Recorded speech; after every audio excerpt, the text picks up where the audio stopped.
Okay, Mark, now that this one is vintage, is this collectible? Yeah, Okay. absolutely. See how much you can get for it on eBay. no. That's not how it works. One generation old is considered obsolete and trash. When the third generation comes out, then the original one becomes collectible. Yep. So I need to hang on to it for a little longer. Yeah. Right. Yep. We're going to go ahead and start in the interest of Okay. time. Yes. So Not that that's I'm ever going to. stopped us before. I mean, I don't have an end time. Just to be clear, I haven't had dinner yet, man. I have an end kidding. time.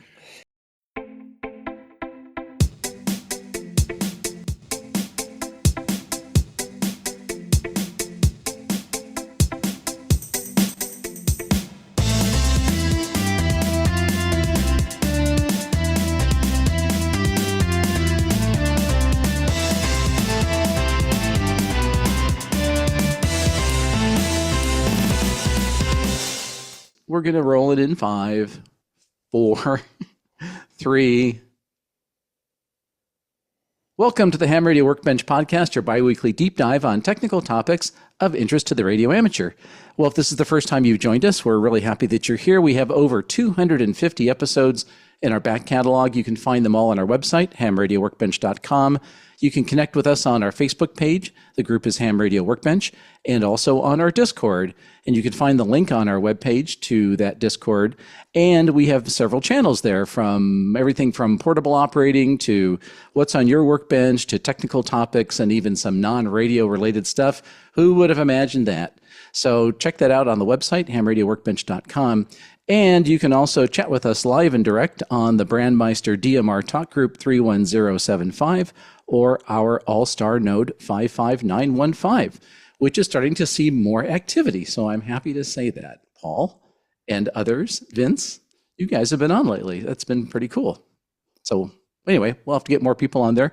Well, on today's show, we do have a special guest, and that special guest is Sebastian KI2D, and he is the author of PoLo2K, the logging software that has become super popular. And we found out that not only is it a popular piece of software, but it has some pretty interesting potential directions for the future. So we're going to get the whole lowdown on how Sebastian came to develop that software and the direction it's going to take. So a little bit about Sebastian's background. He's a software developer. He lives in New York and originally from Venezuela.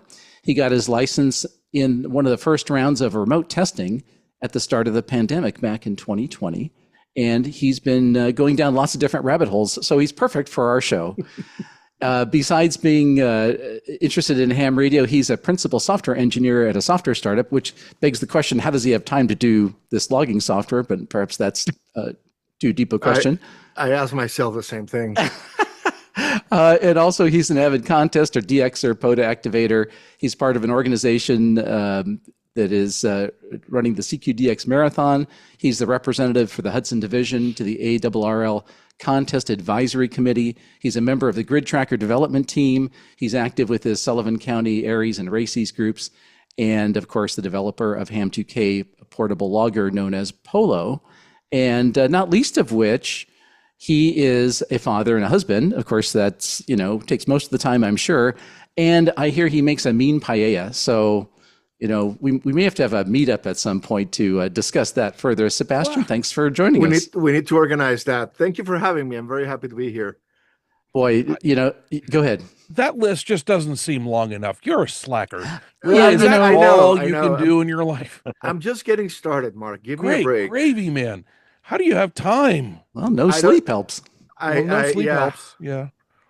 Anyway, continue. So thank you. So apparently on the show, we have Mark N6MTS. Hello, Mark. Hello. How y'all doing? Well, I'm fine. How are you in the central coast of California?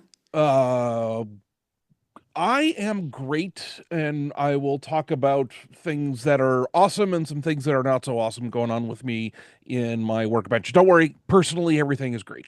Okay, good. Glad to hear that. Also, we have Paul, WD9GCO. Hello, Paul. Hello. How are you? I am doing cold.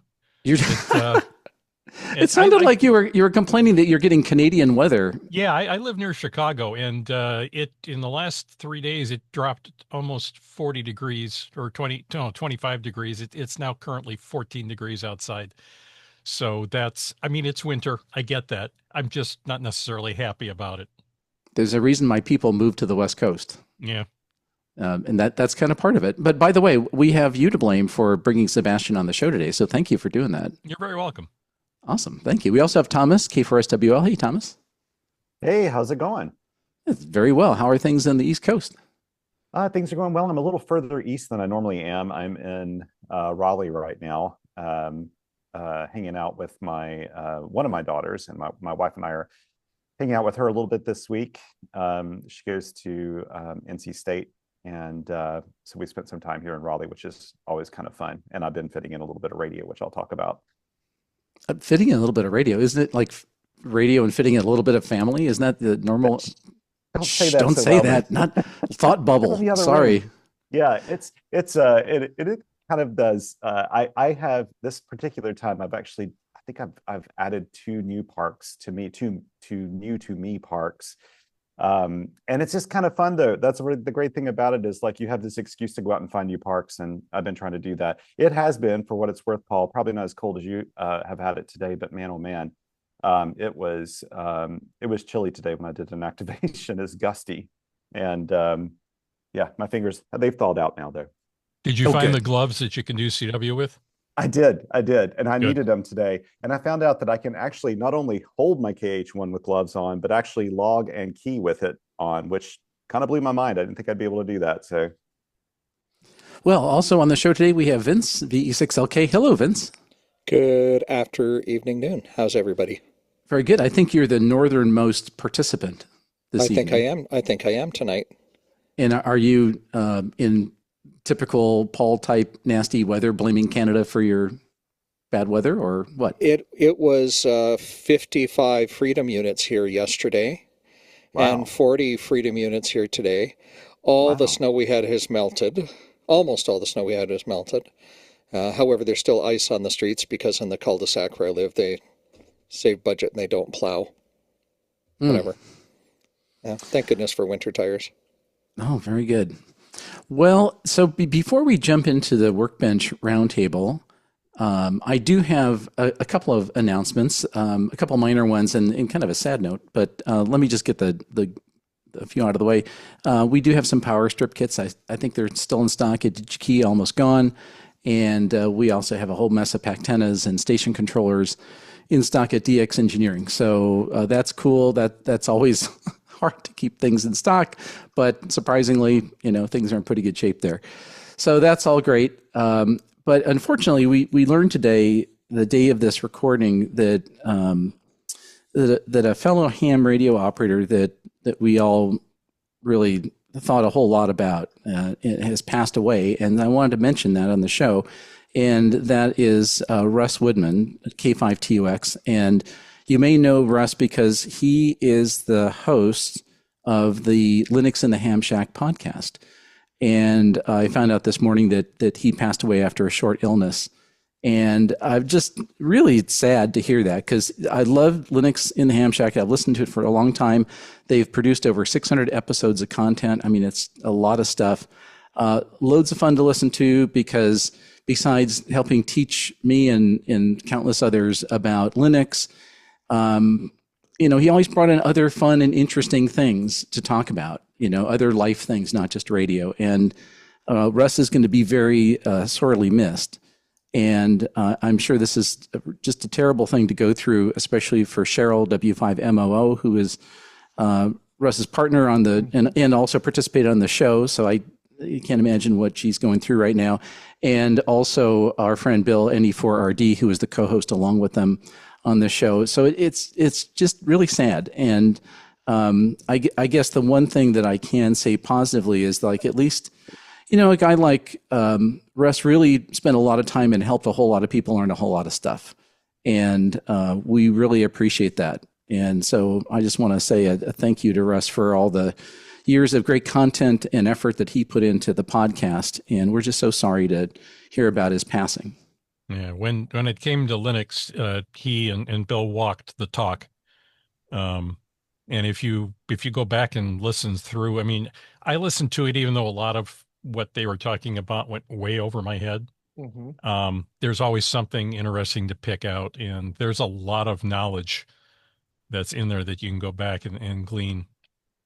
Yeah, exactly. I had the same experience. I think, 1 out of 5 things I'd go, oh, I think I understand that. But, and most of it was really, not in my, my understanding. But Russ also made it sound like it's approachable and you can actually go do it. And so, I really appreciated what they've done. I have no idea what they're going to do with the podcast going forward, if they're going to continue to do it or not. I really have no clue. But anyway, so we're all very saddened at that news.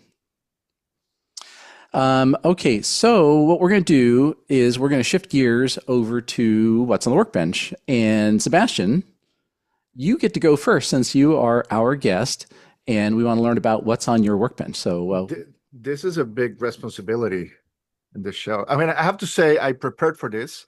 I took a disco nap in the afternoon. I have hydration here in my desk. I have libations. I have a snack. I clear my calendar for tomorrow morning. I'm ready for whatever comes. So just want to make that clear. Well, I want to say, by the way, in with respect to what I was just talking about with the passing of Russ, if nothing else, if you have a scotch at hand or a whiskey of some sort, I'm sure he would have appreciated that. I'm drinking to his honor. I'm really sad to hear of his passing. Really, I was on his show twice. I love seeing him when I was at Dayton. Yep. I'm really sad and I would listen to the podcast often. I'm really sad to hear that he passed. Yeah. But he made a big impact in the community, which is like all one can ask. Yep. In the end.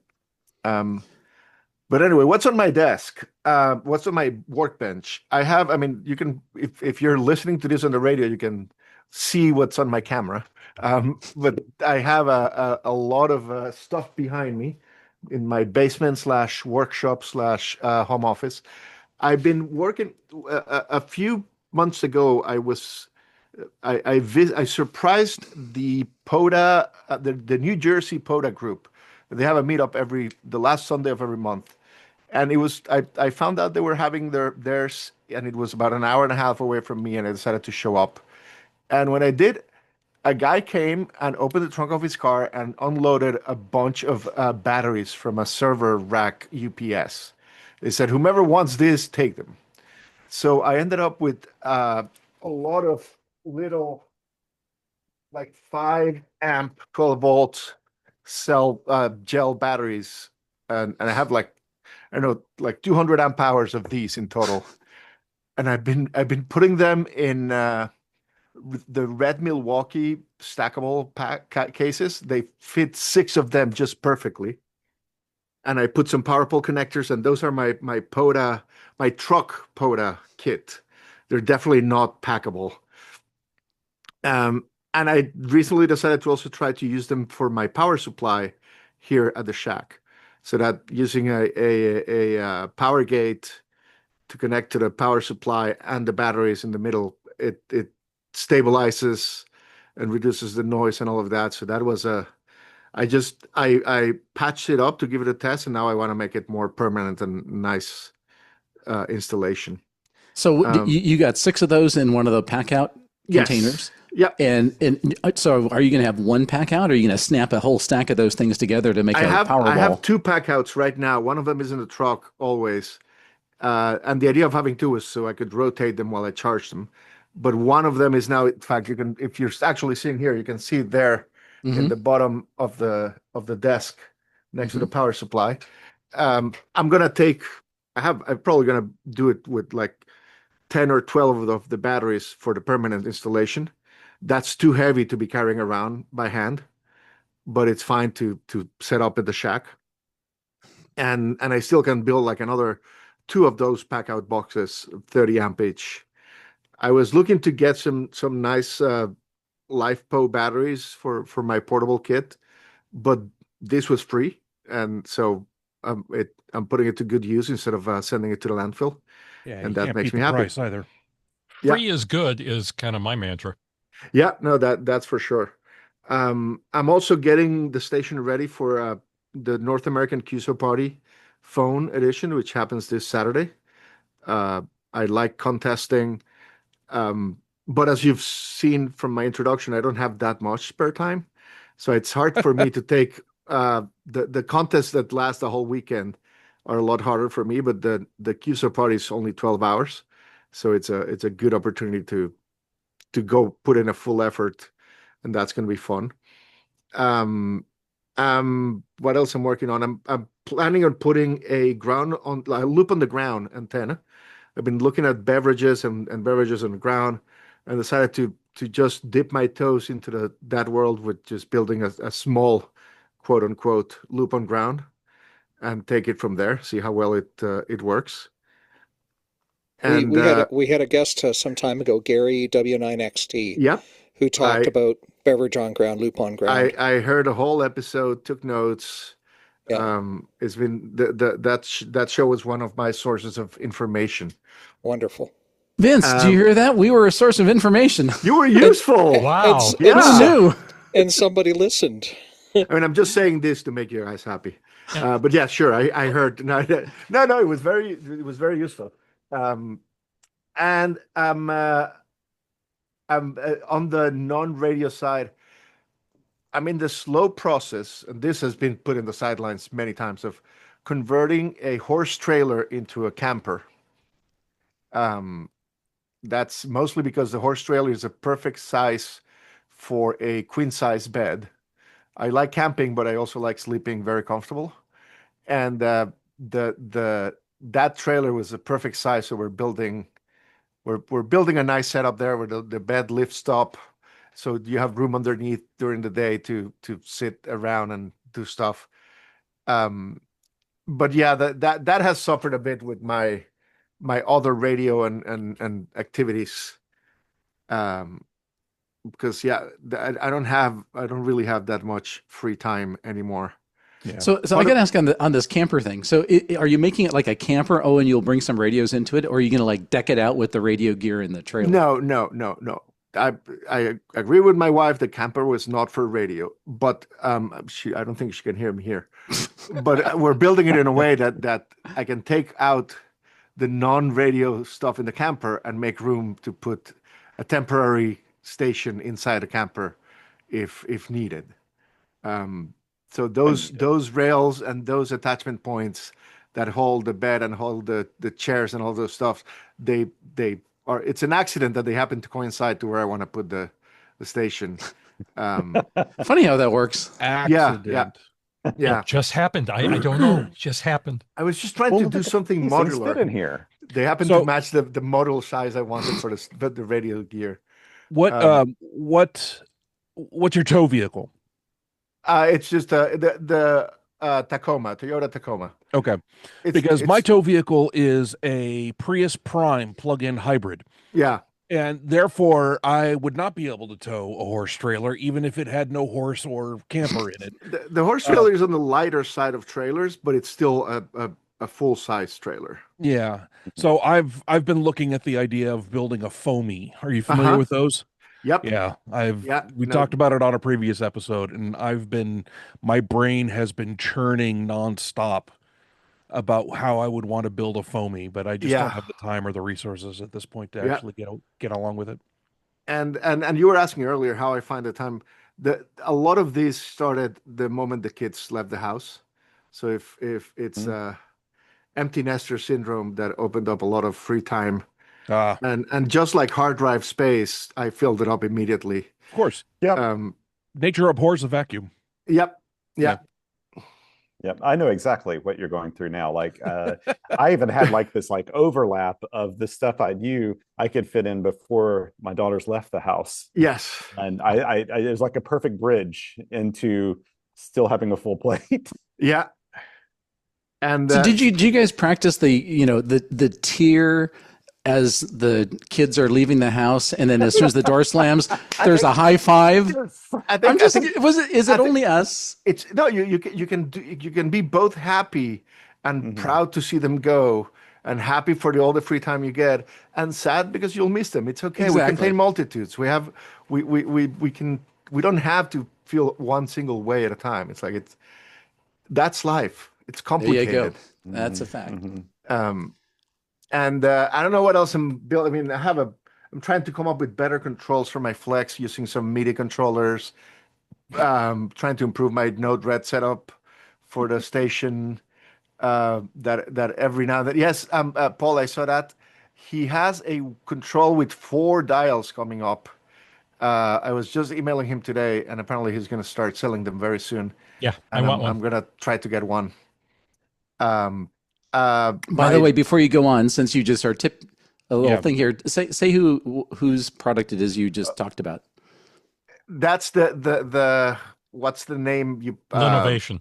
Linovation. Yeah, Linovation's the dial controller for flex radios and for all. It works as a MIDI controller, so you can use it with any desktop-based software, or you can control the flex directly.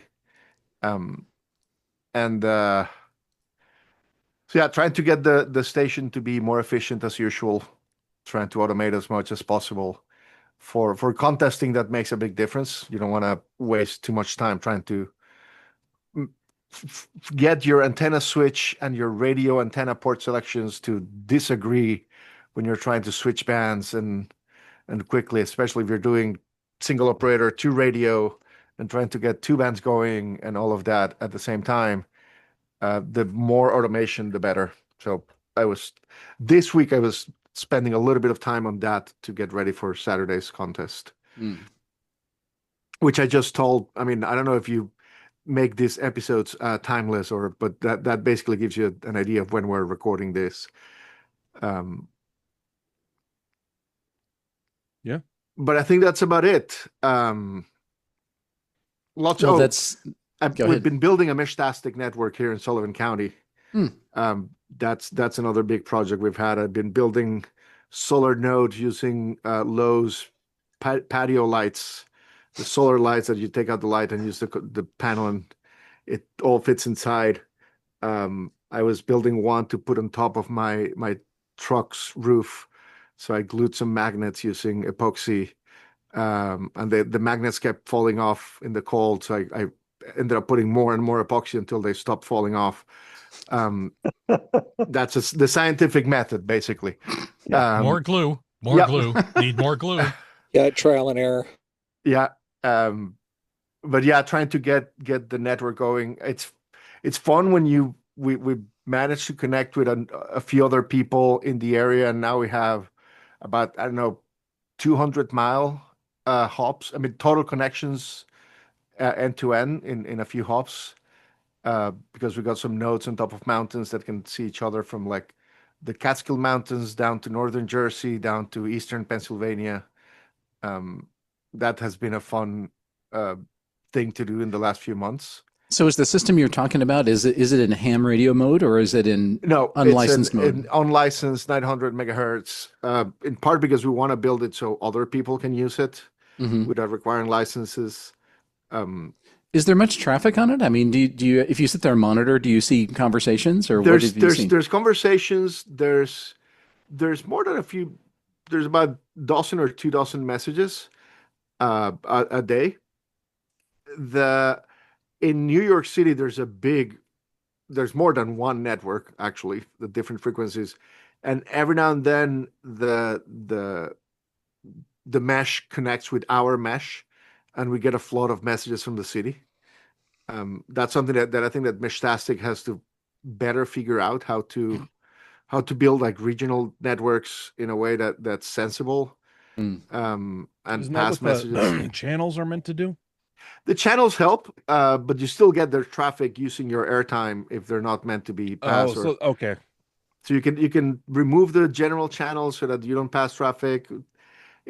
It's not super clear what's the best approach for something like that. So it's been an interesting learning process. Looking also at mesh core as an alternative that might be better for like the backbone, and maybe see if we can connect a mesh core backbone with local Meshtastic. We could think of them like local area networks, like LANs that get routed on the other network. Do they interconnect? No, but you could, if you put a little Raspberry Pi listening to both and passing messages back and forth. You can call that a router, and establish like your Meshternet or whatever you want to call it. but that's been more discussion than actual doing on that front. And I think that's it. I think I'm going to leave it at that. Like it's not enough. Yeah. Again, that's all. Yeah. Well, Sam, and we'll come back to Polo in a little bit. Mark, how about you? What's on the bench? So I've got some good news from a corporate perspective, which is what I know everybody listens to this show to get from me. Oh, sorry. HWRB MIDI is in stock and selling now. And Nice. I can tell you, I plugged it into one of my computers, and hot damn, it works just straight up. It's So Vince, beautiful thing. What problem were you solving, and what does this do? Well, I'll get into that on my workbench. Okay, Mark, what's the short form of that answer? It is an adapter that lets you plug in either Morse paddles or a straight key or a PTT into your computer, and for when you're operating your radio remotely. It was originally designed for operating your Flex remotely, but it also works with all of Marcus's other software for like SDR control for ICOM and the Yaesu and Kenwood and Elecraft and all of them. All of his software will work with HWRB. HWRB 1 was just a serial port, and it would do the CTS and DSR flow control signals that a lot of software looked at, but that was limiting because you can't use those flow control signals on either iOS or in a web browser. But what you can use are MIDI events, musical instrument digital interface, like the old sound or the instrument control synthesizer stuff. That can go through USB and Bluetooth into a phone, and the applications can get access to that, but they can't get access to a serial port because, thank you, Apple. And so the kind of the industry, if you will, the few of us who are making these kinds of devices moved over to MIDI instead of serial ports. And so HWRB MIDI is the MIDI version of this. And for various reasons, I was not able to release the new version of HWRB MIDI for several months. I wrote up a blog post on electronics.halibut.com if you want to read all of the gory details there. But the important part is that it is now released and selling, and I am super happy. You know, what thing I find fascinating is that I'm old enough to remember when MIDI came out in the 80s. Mm-hmm. And at the time, it was pretty awesome that you could control 4 or 5 synths from one keyboard. Mm-hmm. And it was all about keyboards and music and sequencers and all that. And now it's used for all sorts of stuff. Mm-hmm. In the theatrical world, you can use MIDI to control a lighting board. From, if you're doing light cues, you can use a sequencer to step lighting cues while you're playing music, and you can do what you're doing. So, I mean, essentially, it's just become a set of control signals. Yep. That can do anything, and it doesn't have to do anything with a synthesizer, which I think is fascinating how that's evolved. Although the events are still called Note On and Note Off. Yeah, and control codes things. And I have a question for you, Mark, on that. Yeah. On that serial, on that the key to MIDI, and you love this. Is going to bring up an idea you love, which is called a scope creep, which is yes. Would it be possible to take a serial port and encode it as MIDI commands in order to connect a radio cat control to an iOS device? Oh, because that look on his face. It must be possible. I mean, it's definitely possible. You have 7 bits of arbitrary data per note, and so what are you trying? You want to be able to encode cat over MIDI. So I want to be able to do cat control from an iOS device. And you don't have a serial port. And you don't have a serial port. You do have, there's basically two options. One is MIDI. The one I've been exploring is Bluetooth Low Energy. Really, yeah. But MIDI is another option that could probably be less power consuming on the device itself. So you are going to control the software on both the sending and receiving side of this MIDI connection? Yes. Then yeah, it could be done. I would use 2 notes, 2 consecutive notes, and even in an odd number, and then the 7-bit velocity field. Between that, you have 8 bits, and you can encode a character into every note on or note off. And what bandwidth, what speed can you send the data? Well, if it's a true serial MIDI, I think it's 500,000 baud, 500 kilobaud. Oh, that's plenty. I know it's either that or 50 kilobaud. There's a 5 in there somewhere, and I remember it being fast for the 80s. It's a 5 with a K in there too. Yes, so there's at least 1 K. Yeah. Yes. So as long as you can do 96,000, 9,600 easily. bauds, they're fine. Yeah. For cat control, you don't need more than that. For cat control, it's plenty. That might be worth exploring. That's an idea. Yeah. Let's talk after the show. Yes. So the other thing that is also done is Netgear. Netgear is released and almost fully functional. Yay. So what is Netgear? Well, HWRB does MIDI now, and SmartSDR for Windows does not do MIDI, does not know how to interpret MIDI. So the one primary function of HWRB was lost, which is using HWRB as a PTT for SmartSDR on Windows. So good friend of mine and good friend of the show, Andrew, KC2G, got squirreled off on a software project that he calls Netgear, and it is a program that you run on your Windows machine next to SmartSDR, kind of like how CAT and DAX run as their own application in Windows next to SmartSDR. Netgear does the same thing, and it talks MIDI on one side to HWRB or to the Linovations devices or any of the MIDI things, and then talks directly to the Flex radio on the other side. And that Flex radio, you can do. Netgear has an iambic keying algorithm in it, so it will act as a software-based keyer.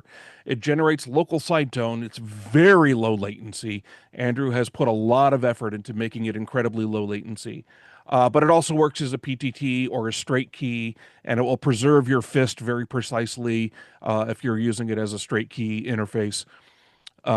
Technically it works in Mac and Linux as well. It's cross-platform, but really the only platform that actually needs it right now is Windows. But it was one of the things that was holding up the release, of HWRB. So both of those are fully released and functional. I say almost for Netgear, and it probably will be completely done by the time this episode drops, but it doesn't yet work with SmartLink. That's because I'm waiting for authentication keys from Flex to get our own authentication key to work with SmartLink. And we just signed the contract for that today. So hopefully within the next few days, we will be getting our authentication key, and we'll be able to build that into our binary distributions, and we'll be able to release 1.0 of Netgear. Super excited. So let me pop up. Like, what does this do? So I've got a Flex, and I'm going to be on a cruise ship, like someone here who I know, and I want to use my paddle. I mean, does that help me do that? Yes. You plug your paddle into HWRB. You plug your HWRB into the computer over USB. If you're running Windows, then you would also run Netgear, and Netgear is the iambic keyer. And in software, you paddle into that in software, but it's incredibly low latency on the local side tone, right? And so it is easily usable up to 30 words per minute. And then it talks over the network to your Flex and sends all the dits and DAWs to the Flex radio. You can also use it as a physical PTT interface. So if you prefer a hand switch, you can plug that in and use it on voice modes as well. Because the magic is that you figured out how to do the timing correctly, not just send an A. I mean, it actually sends the on-off keying information. Correct. Okay. Well, so which part are you talking about? HWRB just sends, the key has been, the paddle has been pressed, the paddle has been released.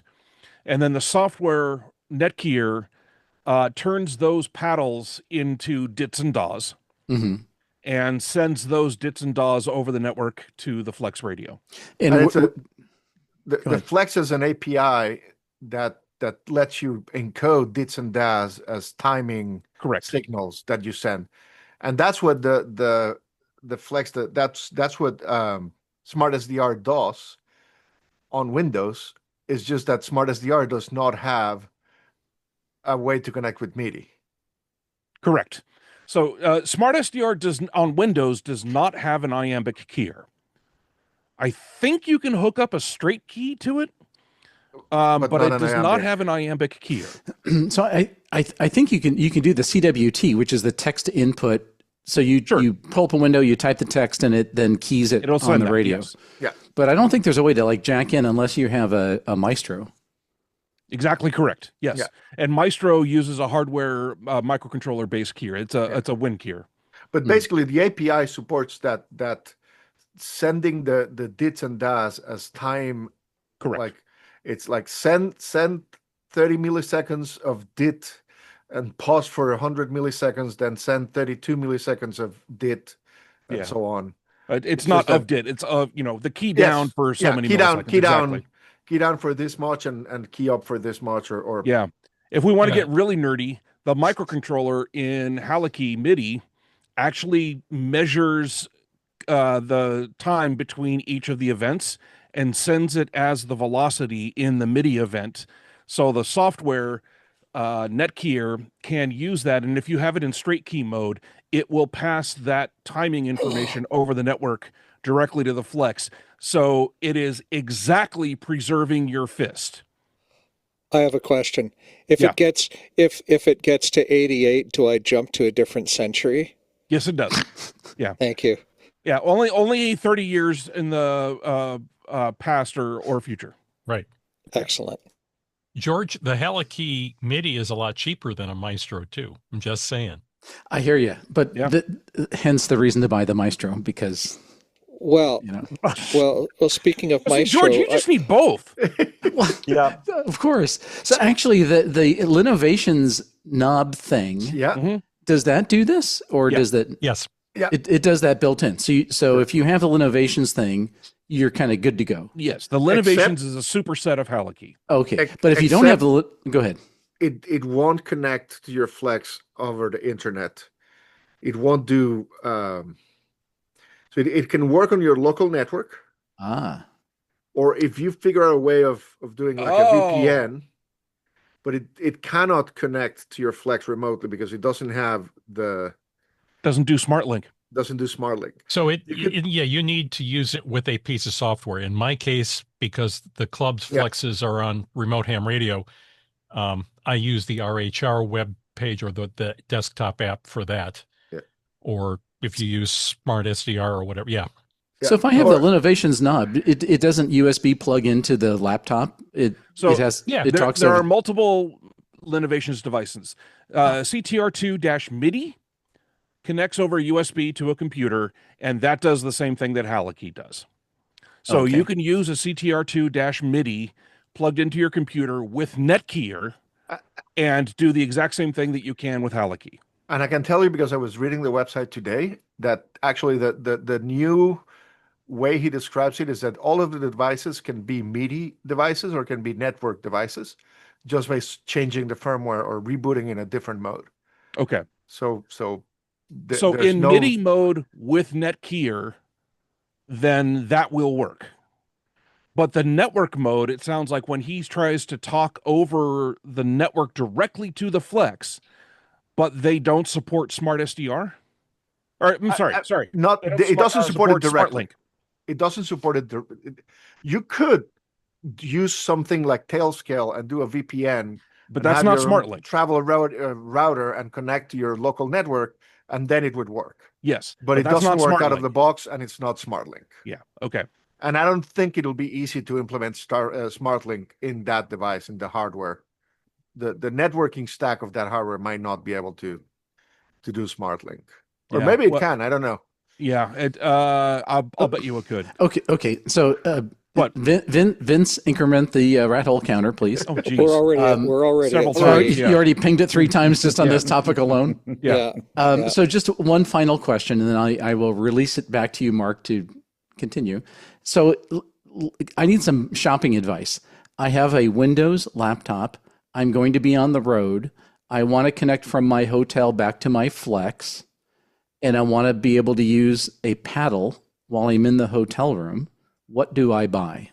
Do you also want a knob and buttons and some other things? Well, if I have 2, let's go yes and no. Okay, I do not Okay. want other things. I just want to plug my. You just in a want a perfect world, small I want to. device that is, you're not going to break it. There are no configuration settings. You just plug it in and it works. Correct. That you want HoloKey Okay.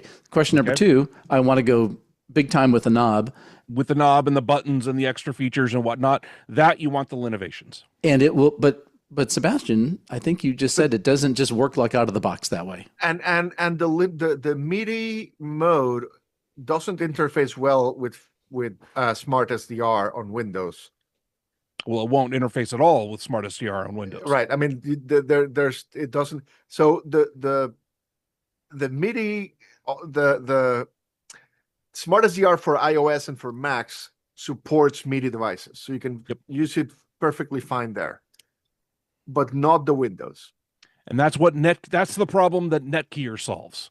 Yes, it Okay. solves the Netgear- keying, but not the knobs and buttons. So if you Correct, want the not knobs for and all knobs and that, buttons. George, also get a MacBook. What? Yes. That's exactly where I hold was that going. thought. Or Mark, here you can extend Netgear to offer the API bridge needed to get Yeah. the control to work over through using your laptop as the gateway. You're For talking all about the future other versions. APIs. It's already on the backlog. I like Vince. they just get a MacBook idea, but Vince. okay, Yeah, Vince, go ahead. That too. What about the Teensy Maestro as a solution?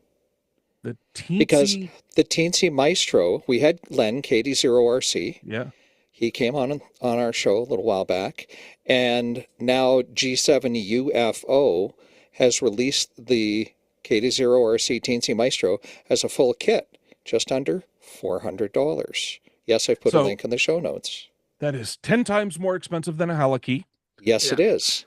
And it is bigger and more fragile and various other things. Also, more functional. It does more things than a HoloKey does. Sure. So we have all of these different products that fall into different Perfect. levels Okay. on the price, performance, blah, blah, blah. I want to bring this particular topic to a close by, at my own peril, re-asking the same question. So, scenario number 1. By attempting to back out of the rat hole. Yeah, you know how hard that is. So, scenario number 1: Windows laptop in the hotel. I don't want a VPN. I don't want a knob. I don't want to. I simple.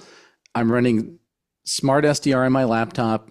I want to plug my paddle into a USB jack on my computer if I can, and I could use HoloKey to do that. HoloKey MIDI and Netgear Okay, are right the on. two All things right, that you need. stop. to solve that problem. Stop. Are we showing Okay, stuff now- to the camera? Everybody, like that's the. Yeah, the We'll, thing. we'll get to you next. Just Sebastian, you are made for this group. So but you have to stand by. So I want to go back to Paul's dangling iOS or something like. What if I have what if I have an iPad? So the iPad, you would use Smart SDR from Marcus, the same guy that makes the software for the Mac. It can also work with HoloKey MIDI. So And so you can connect HoloKey MIDI to your iPad and send Morse code. dang, And- okay. Go ahead. And you could get any other MIDI controller if you wanted to have a knob to spin the VFO. Yep. You can either something designed for ham radio or one of these like Yeah. DJ control pads. Yeah, and that's true for Smart SDR and Mac as well. So actually, yeah, I mean, okay, so if you're resistant to getting a MacBook, fine. You could do it on an iPad. You could get an iPad Pro. yeah, I like That's that. what I would do. I'm trying to maximize the spend, so I think that's the right idea, Thomas. Man, can I get a Tom Bin bag for that? I'm sure they make bags for these. Yes, I bet they do for if you're trying to $399.95. The spend, then you want an Aurora 520. Just saying. It's a given. So I guess the reason why I'm belaboring this at my peril is the simple. It turns out, I guess, because of this Haliki stuff and the software that is being developed and so forth, and some of the stuff that's already been built. Like if you're traveling, like an iPad is actually a really nice UI for a Flex. It's wonderful. I use my phone all the time, and I love it. It's surprisingly good. Yeah. But it has no knob, and I can't do CW. But you're telling me now that I can. So Haliki does CW for you. Yeah. Well, it allows you to plug in your paddle, and I've got the little ARA mini paddle plugged into mine that I use for testing. Okay, so thank you for bearing with me, and I know that one simple question can lead to a dissertation. Short answer, George, is buy a Haliki MIDI. Thank you. Electronics.halibut.com/Haliki, HALIKEY. Got it. Okay, I think we beat that to death. So we're going to pop up back to Mark. Anything else on the bench? Yeah. So immediately after all of that was released, the SSD in my laptop died. Nice. Just like up and nope, not gonna work, not gonna boot, not gonna do anything. That's always a good feeling. Yeah. I'm just glad that it happened after all of this crap. And so I've spent the last week and change dealing with trying to get the data off that hard drive, which thankfully I was able to do. Yay. Oh, good. Yeah, because so what happened for you SSD nerds, it ran out of spare sectors. And this is at the firmware on the SSD level where it's got spare sectors for doing wear leveling and whatnot. It ran out of sectors. And so it would not let you mount the drive in a read-write way, but it would let you still read from it. But of course, my ext4 journal was still had data in it. So every time I tried to mount it, even if I told the operating system to mount it as read-only, it would try to apply all those journal entries, and which is a write operation. And so anyway, I had to go figure out how to tell Linux, ignore the fact that you've got a journal with extra blocks and things there. I need to mount this in its last synced state so that I can copy data off of it. And I was able to get probably 99% of my files off. Oh, that's good. great. Which is good. So I have that. And I bought a new, I sent that SSD back to Samsung to have them repair it or probably replace it. Punish it. They should punish it. They should punish it, yes. Yeah. But I knew that was going to take a while, and so I bought a new super duper fast spiffy 4 terabyte SSD from Samsung. That the first one came with a heatsink and it didn't fit in my laptop, so I had to return it and buy a second one. And it literally showed up today, right before we started recording. So I haven't had a chance to play with this yet. Thankfully, I do have a backup laptop because I never get rid of anything. This is why we hoard. So, Mark, I'm really curious. Like, do you have any other backup systems running so that it's duplicating your files onto something? Okay, so if that thing would have died and you couldn't pull any data off of it, you still would have had some kind of backup of your data from. Okay, good. So the problem, the way I did it before is either I kept my data in a directory that was synced to my Synology, and that happens in real time whenever I'm on the home network, and all of that data was still there, not a problem. Good. Or I would use GitHub. And GitHub relies on you committing and pushing your changes up to GitHub for the offsite backup stuff. And I got sloppy and had a lot of stuff that had not been checked in and pushed. And so that was the data I was going to lose. The last several days worth of work on any given repository. So going forward, once I rebuild my laptop with this new SSD, I'm going to put both my source directory, which is all the GitHub stuff, and my bucket directory, which is all the stuff on my Synology. I'm going to put both of those on the Synology. So I'm going to make a new Synology share for my source directory. And Mark, are you backing up that Synology to the cloud somewhere? Yeah. Okay. Yeah. Yes. It's got a local USB hard drive that is my grab and go.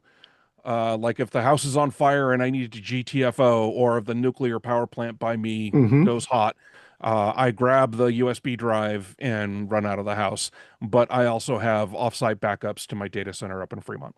That's So, I mean, Yeah. for people listening, I can tell you, because I'm a really big believer in Mark. Sounds like he's doing all the right things. I'm a really big believer in at least doing like a 3-2-1 plan with all of your data, where you Yeah. have Yes. 3 copies, 2 offsite, one what is it? The one One local.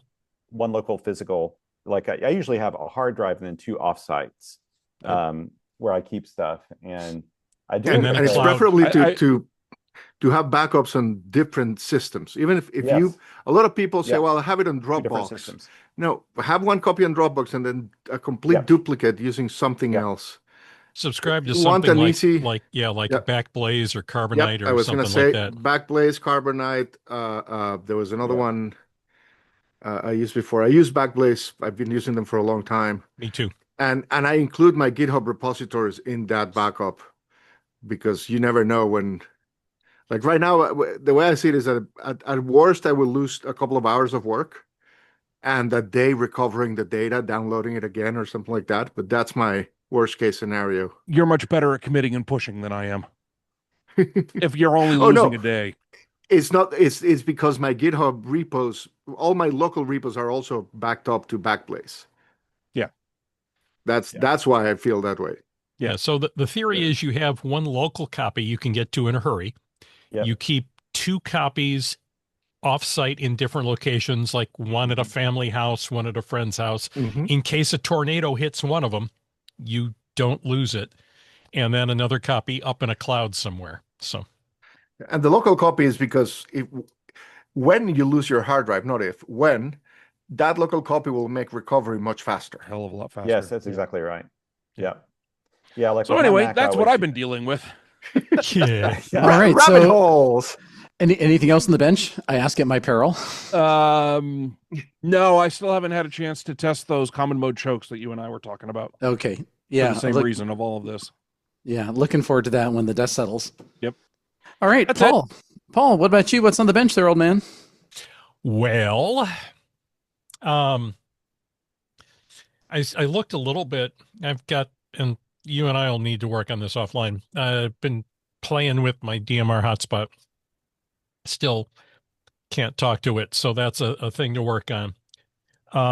Now, I've got an older hotspot that I had built a few years back for D-Star, and it's got an ancient version of Pi-Star and stuff on it, and I'm not sure that it's still totally functional, so I was going to rebuild it with something more current. But I've been reading about a version of that called WPSD, and I don't know much about it. Has anybody got experience? Okay, then. I'll need to look, because supposedly it's got a little more features than Pi-Star. I don't know. So I'll look. So into is that. it a fork of Pi-Star? I think it's a fork of Pi-Star. I haven't heard of that.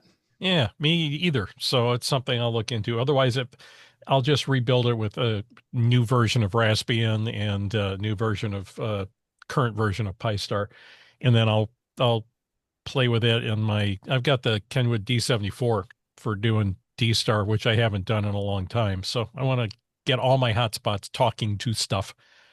So, I am on QMX watch, and for those who won't know, we get a text every day from Paul giving us the latest Multiple times a standing day. on where Every he is in day. the queue for that radio. It's Thomas and Vince's fault that I've That ordered one. that you overshare your queue position. Yes. Yeah, that I've ordered one, and because I know myself, I follow Mark's mantra that sometimes you want the experience of building the thing. Sometimes you just want the thing. So for me, sometimes you just want the anticipation. It was just I mean, worth that's it. what Paul was. It was just It's worth usually it. better than the actual reality of having it, I got to tell you. You know, it's like Christmas time, man. Worth it throwing the money at him to get one that I know works. However, that did put me, when I started back in December, that put me at number 600 on the list, because apparently Hans made a thing that everybody wants. I just hit refresh before we started recording. I am down to number 500. Ooh. Oh, that moved forward too Paul. From this morning's report. Yes, it did. So I was hoping it would go to $4.99 before we started, but Paul and I are so different. When I did order, I think 2 different QMXs like this that were also pre-assembled, different band versions of it. And both times I placed the order, completely forgot I placed them. And then I get this little box in the mail and I'm like, holy crap. What the heck is this? What is this thing? I didn't order anything. And then I open it up and I'm like, oh my goodness. And I go back and look and I'm like, yeah, a few months ago I ordered this thing. And it was a nice surprise. Yeah. But hey, you know, rough math says maybe April. So, but now that tells me now that I'm down to 500, that means now I have to start on getting the accessories put together, just so I'm ready.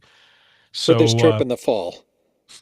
Well, I want to start using it this summer, so I get used to it and get a feel for it. So all right. So based on Thomas and Vince, I got the little plug-in speaker. So we'll give that a shot. I got the retractable cable that Thomas uses, and I had been looking at this for a while, and I wasn't sure, because I read mixed reviews, and reviews. There's always somebody said this is the greatest thing ever, and somebody goes, I can't believe somebody wasted raw materials on this.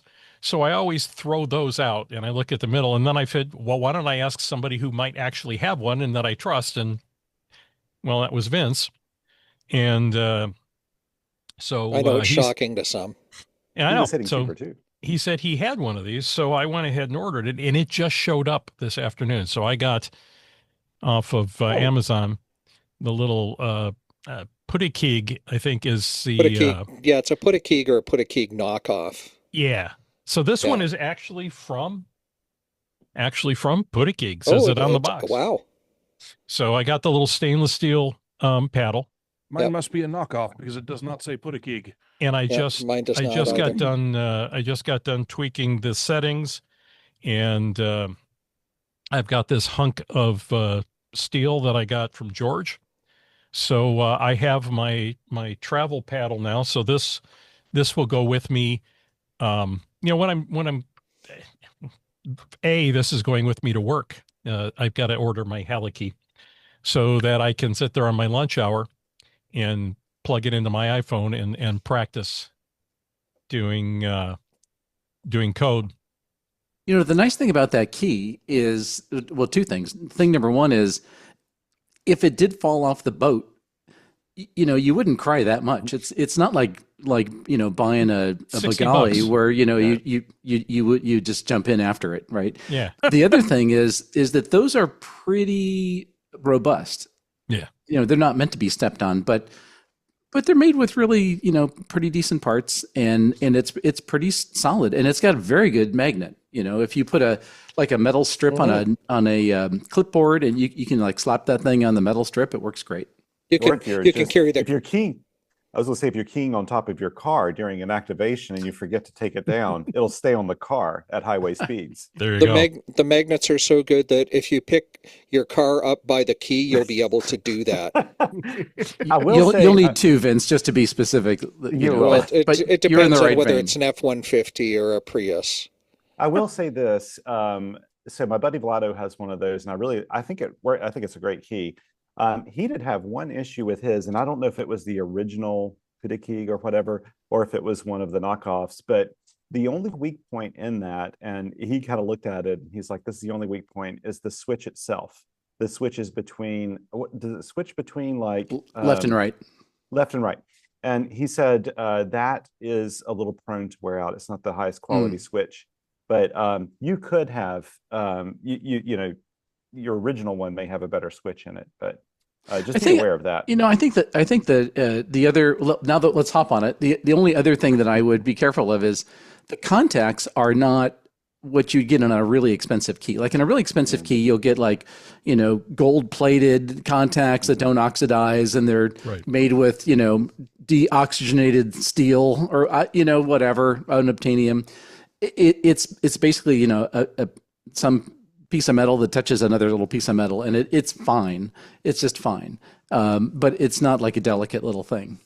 Yeah. Well, the thing I'm thinking is that when I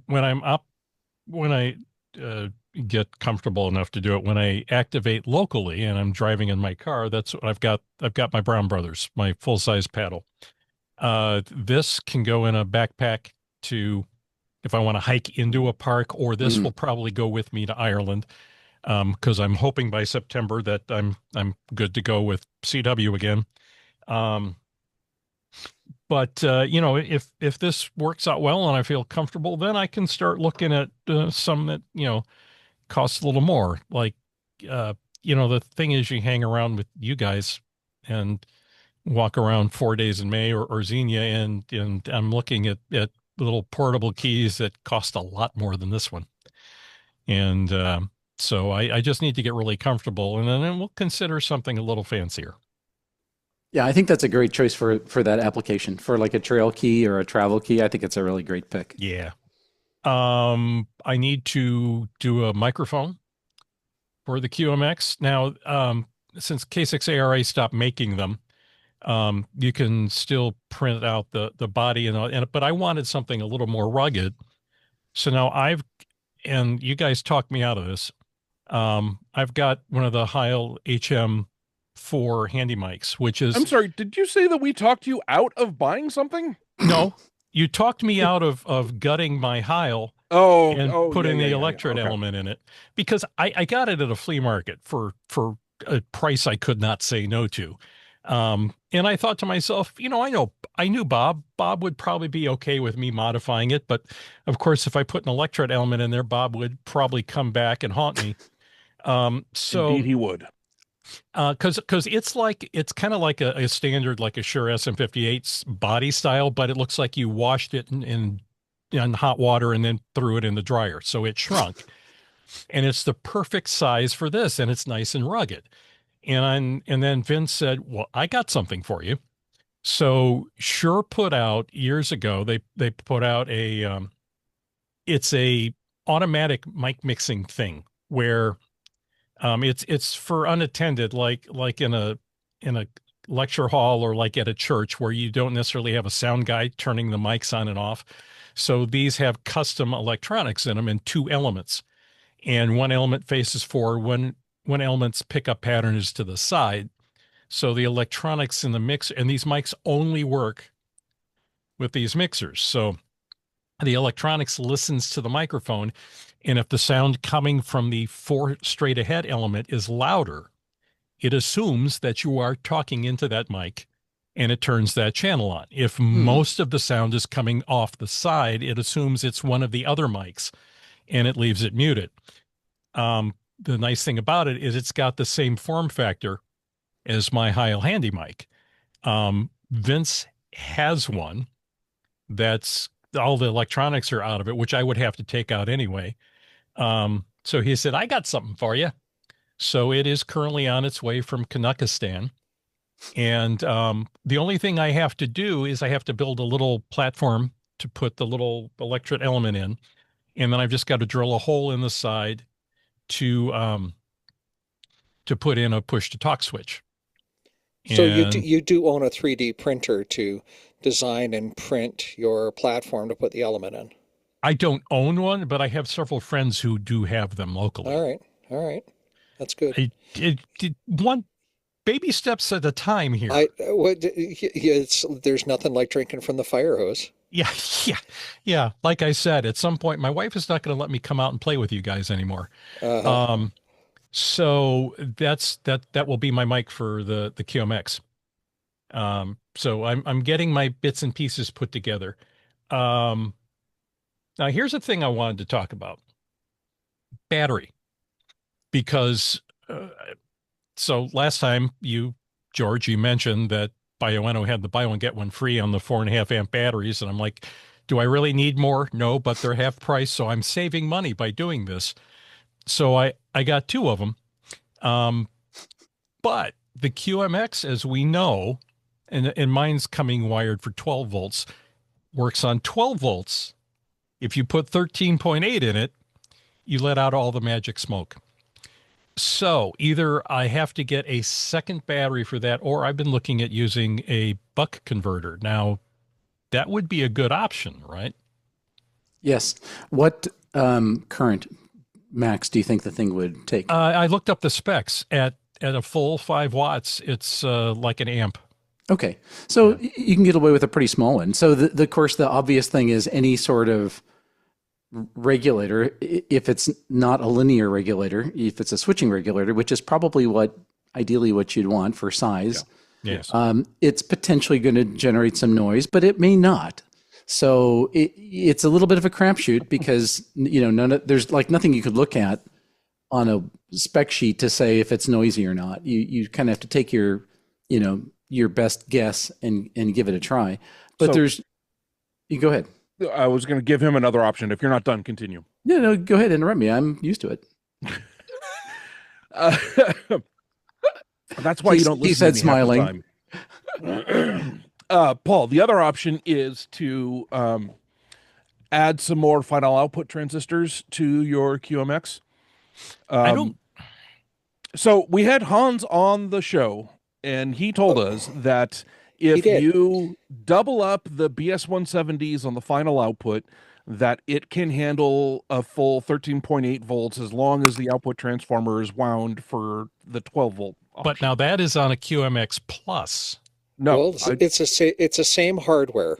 Yeah. So I pulled mine apart while he was talking about that, and I have a QMX, and I'm not certain that I can fit 4 more TO92 cases in there without filing them down. That was my concern, was inside the QMX. There's not a lot of spare inside space. The QMX Plus, there's a lot of space, but not inside the QMX. Right. Mm. That was my thought, because I heard that. And I wonder if they thought, could be replaced with a surface mount. Yeah. So, okay, well, then I'll look at, and I've seen a number of people talking ham radio related. It's from Drock, DROK. Yes. Yeah, Drock, absolutely. Yeah. I had a Drock 12 to 9 volt inline converter when I had my ZBit X, and it's absolutely rock solid quiet. I will look up a part number and put it in the show notes. Okay, cool. All right. So that answers that question. Speaking of the trip to Ireland, we discussed this on the last one. We had a lot of talk about it. I just emailed the Irish Radio Transmitter Society, and I said, I'm coming there in September. I've convinced my wife we're bringing radios, and we're going to do POTA. And what do I need to do? And it's very simple. The answer is bring a copy of my license in case anybody asks. And here's the big thing. I follow the Irish band plan. So it's not a Venn diagram intersection. It's not, I look at their band plan for their equivalent of extra, and that's where I can operate. And he said, that's all you got to do. And he also said, let me know when you're going to be here, and we'll send out an email to all our members and let them know so they can listen for you, which I thought was pretty cool of him. That is pretty cool. Yeah. You do have to be an extra. There's the answer for me traveling to Ireland. I just have to, my license, and live within their band plan. And one thing you need to figure out is you need to identify yourself with the slash. Slash and EI. The prefix. It's the prefix before your call sign. Yep. So EI/WD9GCO. But also different countries in Europe have different requirements about identifying yourself as portable. So you might have to be EI/WD9GCO/portable or not. I know that, for example, France requires that. Spain requires you to identify with the number for the different regions. Okay. So you basically have to follow the local identification requirements for portable operation. With the prefix in front, you have to be an extra, and you have to carry your license. So I get a question about license. Here's a tricky. The license has to be from the same country as the passport you're traveling with. In my case, it would be. Yeah. So if you happen to have multiple citizenships or something like that, you have to be careful about that.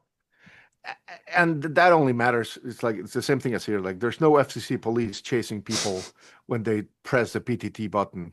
But if you want to do things the right way, that's the thing. But I'll give you a pro tip. Find out which parks you want to activate that are near where you plan to be, Mm-hmm. and go to the POTA website for the page of the park and see who the top activators are, and email them. Ask them. And send them an email, saying, hey, any tips? And by the way, are you going to be there? I would love to operate and meet you. And that's a very good idea. Wow. That's the best way to find the right person for each park. Okay. As soon as we're going to, hopefully this weekend, we're going to pick whichever driving package we're going to go with, and then I'll know my route. And that's an awesome idea. And I can use Vince's planning spreadsheet. So I get a question for you guys, since you've been down this path, Yes. and I haven't. So when you're trying to come up with the call sign, so let's say, for example, you're going to the UK, but in the UK, it could be M0, M1, 2E0. There's lots of different prefixes. So how do you know which one to use? And I've never found anything, like if you go to the ARRL CEPT stuff, I don't see any of that level of detail there. I think that they don't have that information. The best thing is to ask the local hams and contact the local radio association, like the equivalent to the ARRL. They'll probably find their website, send them an email. The UK recently changed their rules on prefix for their own operators. They did. That they now can I forget, they can use a single letter M anywhere in the United Kingdom. So even if you're in Wales or in Ireland or in Northern Ireland, etc., you can identify as M. But they have prefixes that are specific for each region. Yeah. That you can only use that prefix if you're in the region, or you use the generic prefix everywhere. Mm-hmm. So Yeah, you I basically have will be like M/KJ8V 6VU or GA or depending on where you want to be.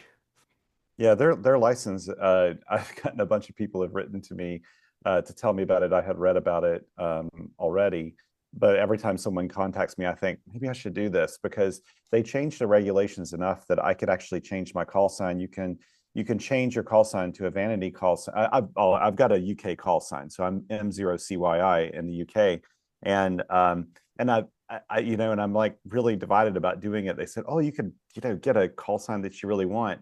And M0CYI isn't the easiest in CW. I mean, it's kind of a long call sign, but with the M and the 0 and everything.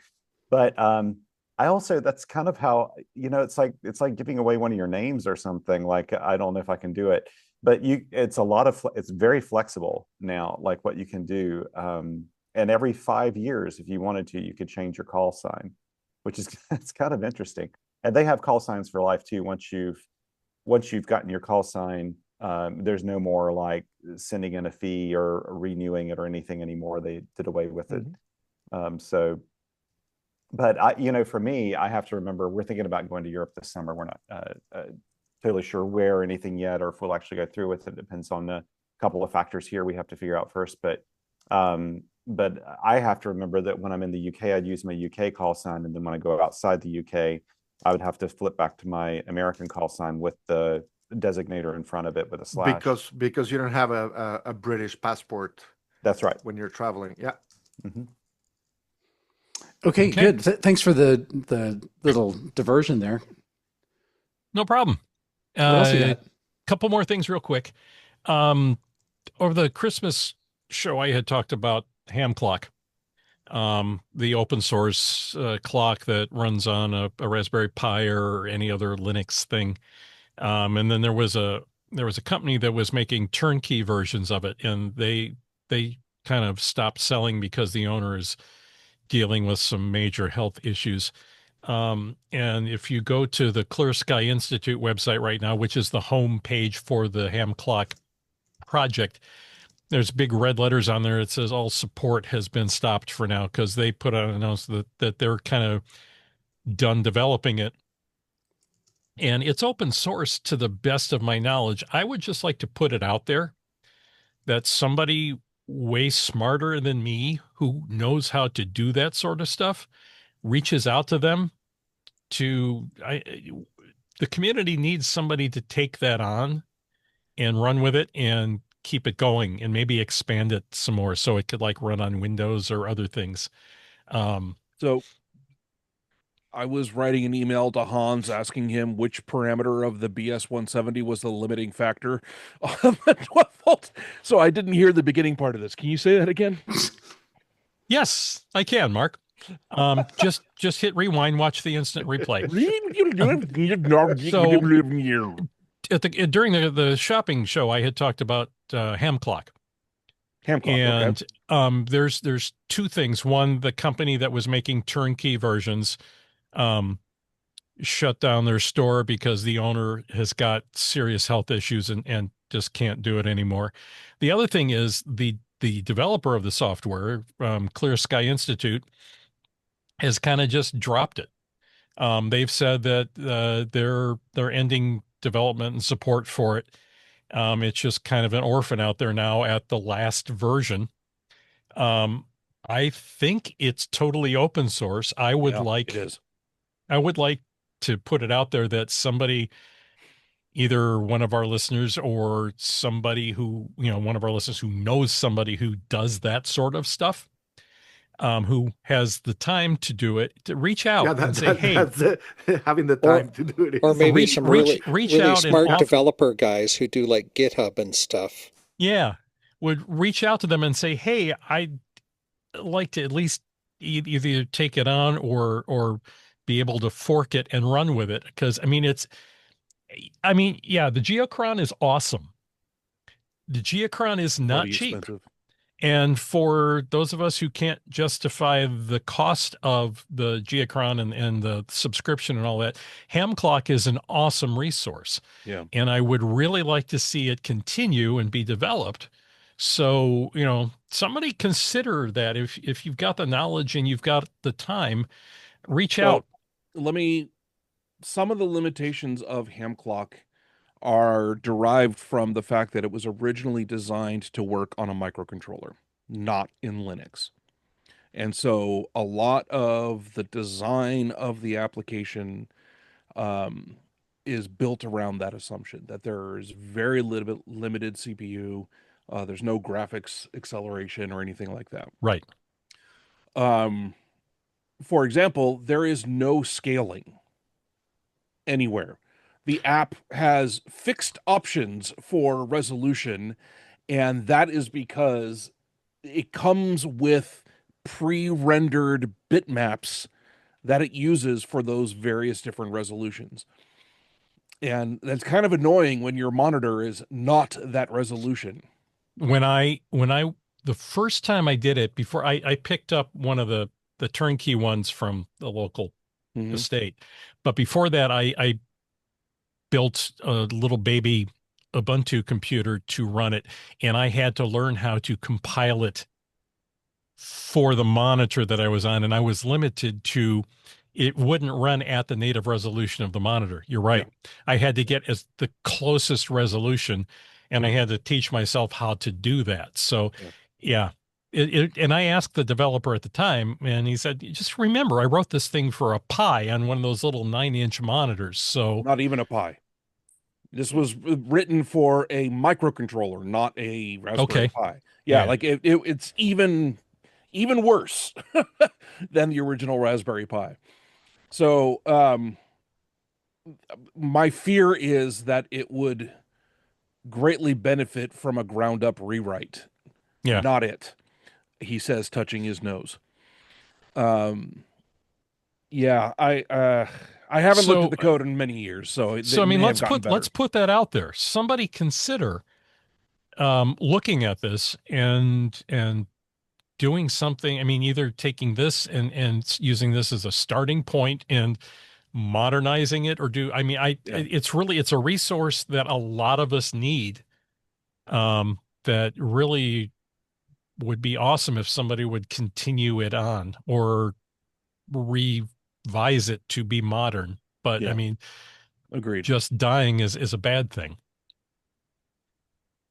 So, Okay. one other quick thing, and then I'm done. Yes. Our club is going to work Winter Field Day. From our So spiffy mine. new trailer that we are finishing up building. So and we've been under the impression that our shiny new Flex Aurora will be here in time, because that's going in the trailer. And so we're going to set up at the facility where our club lives. We're doing a ham cram on the 24th, a day-long tech exam session. While that's going on, there's a number of us that are going to set up in the trailer and start Winter Field Day. That's the first time we've done that, so that'll be a new experience for us. Oh, cool. So what are you going to operate? I mean, like what kind of gear, what kind of bands, that sort of thing? Well, I mean, right now it's just going to be HF, because I don't know that we're going to have anything that, well, I take that back. If we're going to throw our Go kit in the trailer too, which is an 891. So wait, no, the 891 doesn't do UHF, VHF, right? So no, HF only. We could bring my 857 and we could throw up a 2-meter Yagi, and we could try to work 2-meter sideband too. So we're not sure. We're at least going to operate HF, and we'll see how it goes. We've never done Winter Field Day, so, and because the facility that our club is at has offered us one of the bays. Okay, so our club is part of a multi-function first responders training facility. And part of it, the building where we meet and where right now where the rack lives with our station, has a big drive-through bay where they can bring vehicles in to train and work on them. We were told if we want, we can park the trailer inside the bay, which is in the building where it's nice and warm, and just run coax outside where it's not nice and warm. So we kind of like that idea. But we are going to do Winter Field Day for the first time. Oh, good. Excellent. I've been doing Winter Field Day for about the last 2 or 3 years, and I am a little surprised that there's actually a reasonable amount of activity. So I'm pretty happy to see it, and I think, I don't know, is it officially a ARRL blessed function now? No. It's still not? It may be, I mean, it's not run by the ARRL. I don't know whether it's blessed by them or not. Yeah, so it seems like there's more activity than, obviously, than there would have been like 5 years ago, but it's nice to see that it's an uptick. It's not like, you're the only guy in the band. So yeah, I'd be really curious to see how it goes. There's some efforts in Europe to make it more, to activate more people this year. If only we had a good logging program. Let me put a pin in that. That's a topic I want to come back to. Paul, anything else? Yep, that's it. Okay, Vince, you're up. Yes, Mark? When it was my workbench time, you're the one who took up all the time. So now I'm going to take up Paul's time. So good news, the ham clock has given up on ESP32 support. So it looked like, I just went to their webpage and looked at it. The microcontroller it was originally built for was the ESP8266. And they dropped support for that in version 3.10. And the last version that was released is 4.21. And it does not work in Trixie, which is the newest version of Debian. So you got to run your Raspberry Pi on the older legacy Bookworm version 12 of Debian instead of version 13. So yeah, it could definitely use some love. That's it. I'm done. Vince? Over to Vince finding his unmute button. I haven't had much going on. I know you're going to find that hard to believe. My list is shorter than others. I wanted to get out and do a soda. And last Sunday, I drove to the iconic town site of Banff and attempted for my third time to walk up Tunnel Mountain. Now, it's a moderate increase of, 250, 300 meters, something like that, over about a 2-kilometer path. It was plus 3 degrees. I had just bought some ski pants, an article of clothing I had not needed since I've stopped skiing, some 25 years ago. And holy moly was I hot, and a little bit out of shape, which I kind of expected. But what I didn't expect was the path to be absolutely packed snow, almost to the point of ice. So I did crawl up about 30 meters, and crawl isn't too far from the truth. But without proper cleats and hiking poles, I quickly said, no, I'm going to injure myself. And sure enough, on the way back down, I did have a slight loss of footing. I didn't fall down on my back end filter, but it did kind of wake me up a little bit. Now that's the third time I've tried to sew to that summit, and I'm just not going to do it now until like autumn, like when there's no snow on the ground, when it's not. When it's going to be a heck of a lot easier for a guy in my physical shape. So, but in prep for that, I was building some battery packs. So I took some 14500 cells and some 18650s I had laying around, and some little BMSs, and built myself up some battery packs. The cool thing was I used my 3D printer to print some battery holders, just little cell holders, so that they wouldn't move about in the package. And so I updated my battery tool on my website. So on my website, you can go and you can find Ham Smarter with V6LK tools at the top, and you'll see that there's a battery voltage chart there. Now I added to that tab, into one of the tabs in that spreadsheet, a little label that if you're building your own battery packs, you can put the chart in, and it just tells you to fill in some information, and it's got the basic stuff about how many watt hours it is and how many volts it is, so that the TSA knows how big your home built battery pack is. And with that label on it, it looks commercially built, provided the packaging looks okay. Kind of in the style of what Denko used to do before Dennis stopped building batteries. So anyway, I updated that tool. And then, the other kind of small thing I've got on the bench here, and I alluded to the Halakey, and I would get into that a bit later on, is I have retired out my Flex 1500. Because, as Paul would say, I got it for a price I could not say no to, a Flex 6600. So that's a tiny upgrade. And, I put it in, and it's the only wires I've connected to it are 2 antenna leads, a grounding lead, power, and Ethernet. Everything else is connected remotely, save for the moment I had to plug in a key to transmit with it once to register it to me as a physical interlock. So smart link registration. Smart link registration, right? Yeah. So I'm learning this whole world of smart link and DAX and CAT, because that's very different than from Power SDR on the 1500. So it's been a pretty steep learning curve.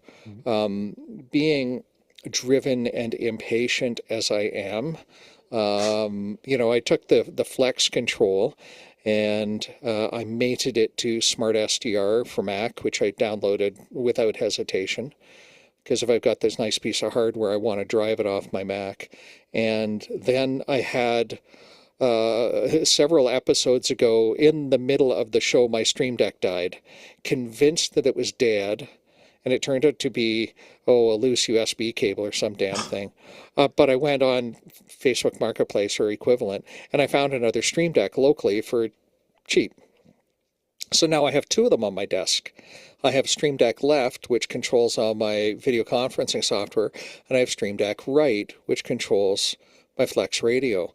Now, it's not the MIDI edition of the Stream Deck, so there's something I had to learn in a hurry, was the Stream Deck. MIDI edition? They make a MIDI edition with a little LCD display and 4 rotary control knobs. And most of the Stream Deck Flex implementations that I was able to find either in community or in groups.io were for the MIDI edition. And I didn't want to buy like a third Stream Deck. especially after, you know, an outlay for a radio, right? So I started really digging deep into Smart SDR, and I saw that I can keyboard shortcut things. So given that the keyboard isn't used much in Smart SDR, I was able to do things like, use the numbers from 1 through 0 on the top of the keyboard row to assign for one touch switch to this band buttons. So now I have, you know, and things like that, and turn on noise blanker and noise reduction, or change the tuning step for the VFO. And then lastly, I found on Maker World a really cute, functional 3D printable holder that holds a flex control knob and a Stream Deck. And it doesn't matter if you've got the small Stream Deck or the Stream Deck XL. So it makes for a really good looking console that you can sit on your desk. So I've done all of that inside of about a week's time. Look at you. I've been a busy boy. The one thing that getting the Flex in the shack did for me unexpectedly was cleared up a really bad problem with RF feedback in my shack. Now, we all love 40 meters because it makes our remote doorbells go off, or it triggers the timer on the stove, or whatever, right? In my shack, the coax comes in, and my radio is located like 3 or 4 feet from my power panel. Translation, the house's grounding point. And I cannot get a proper ground line outside short of drilling a hole through concrete.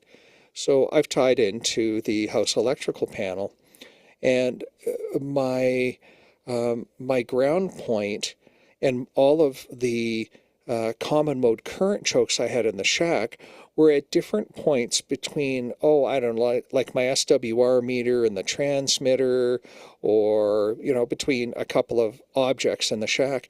And because I had to get access to that panel where my 4 or 5 coax drops come in, I just decided, what the heck, I'm just going to plug them into that panel. And that panel is my grounding point. And as soon as I plugged in my common mode current chokes there, one from Chameleon and one from MFJ, bam, all of my in-shack RF issues went away. So for 10 years, because I've been, frankly, too lazy to chase it down, I've been living with RF in the shack. Now, it's in a really awkward place, too, and I have to be like a yoga master to get to it. So, you know, when I cleared a shelf to put the radio in, I finally didn't have to be a yoga master, which was good, and I could put them where, as it turns out, they ultimately belong. But for all this time, I've had like a 6-foot ground loop, because the common mode current chokes were 6 feet further away from the wall than the common station grounding point. And that's the lesson I wanted to share here, was if you've got some RF in the shack and you can't mitigate it any other way, and believe me, I've done a ton of mitigation effort, try sticking a common mode current choke right at the feed point, which is common to where your grounding station grounding point is, to see if that doesn't get rid of it. It's very cool to have a radio with 2 antenna ports on it, by the way. And I haven't even begun to play with more than 1 slice at a time. I'm still overwhelmed. So not much on the bench. So when you stuck the chokes on there, Vince, did you just clip on some of the split cores, or did you stick it through a core, or what did you do? Yeah, fair question. No, I had some commercially built ones. The MFJ 915, I think it's called, is a PVC pipe 9 inches long, and it's got a connector at each end. The Chameleon sells as an 18-inch cable. It's made by ABR Industries. ABR sells them as well. It's got a male and a female PL259 on it. They're inline common mode current chokes. So yeah, both of those have the cores strung in series on the thing. Okay, got it. Yeah. And Vince, one thing you can do with the new 6600 is listen to yourself. Is set up 2 slices. You can set up 2 slices, connect them to 2 different antennas, enable the full DX mode. Is the Smart SDR has 4 text, like FDX is a key. On the bottom left, yes, there's a few controls, and one of them is FDX. If you enable FDX, full duplex. you can full duplex. You can listen to yourself on one antenna while you transmit on the other. Mind blown. Which is a great way to check wow. your audio and see how you Sure. sound on the air. I mean, it's not the monitor audio, it's the RF It's audio. RF audio. Yeah. Oh, silly me. I've been using like a nearby remote web SDR for that. Well, I guess just use don't my need to do that doorbell anymore. when I'm on 40 meters anyway. Okay, Just use the anything RF else? in your shack as your monitor. No, sir. That's it. That's it. What's on yours, George? Oh my gosh. Hang on, what? Oh, not you, Thomas? Did we? I thought it's been such a. I think I had breakfast since we started this. I forgot you haven't gone yet, Thomas. What's on your okay. I bench? get Sorry, forgotten all the time. Thomas. Sorry, buddy. No, I'm joking. I'm joking. Yeah. So actually, I don't have a whole lot. I've been traveling almost since the last show that we recorded a couple weeks ago. So haven't really had a lot of time to do anything. But I have done one thing, and since this is a video show, right? That we're showing. So yeah, I'm going to show you a new pack that I got. And so this is made by the Hidden Woodsman, and it's called a haversack. So haversacks are like these kind of side packs that were used a lot, I think, like in World War II by different countries. The US had some, Canadians had some, different versions of them. And this is one called the M55 haversack. And it's basically a small pack about the right size for an FT818. And like right before we left to come out to this part of the state, I literally slapped together a field kit around my 818 because I received this bag the night before, just so I could have a fully self-contained field kit for the 818. And I love this bag. It's kind of cool because it opens up and it's got 3 pouches. And the pouches, the main pouch at the back is large enough to hold the 817. Plus, it's actually pretty roomy in there. The other 2 pouches are kind of sewn together in a way that they fold down.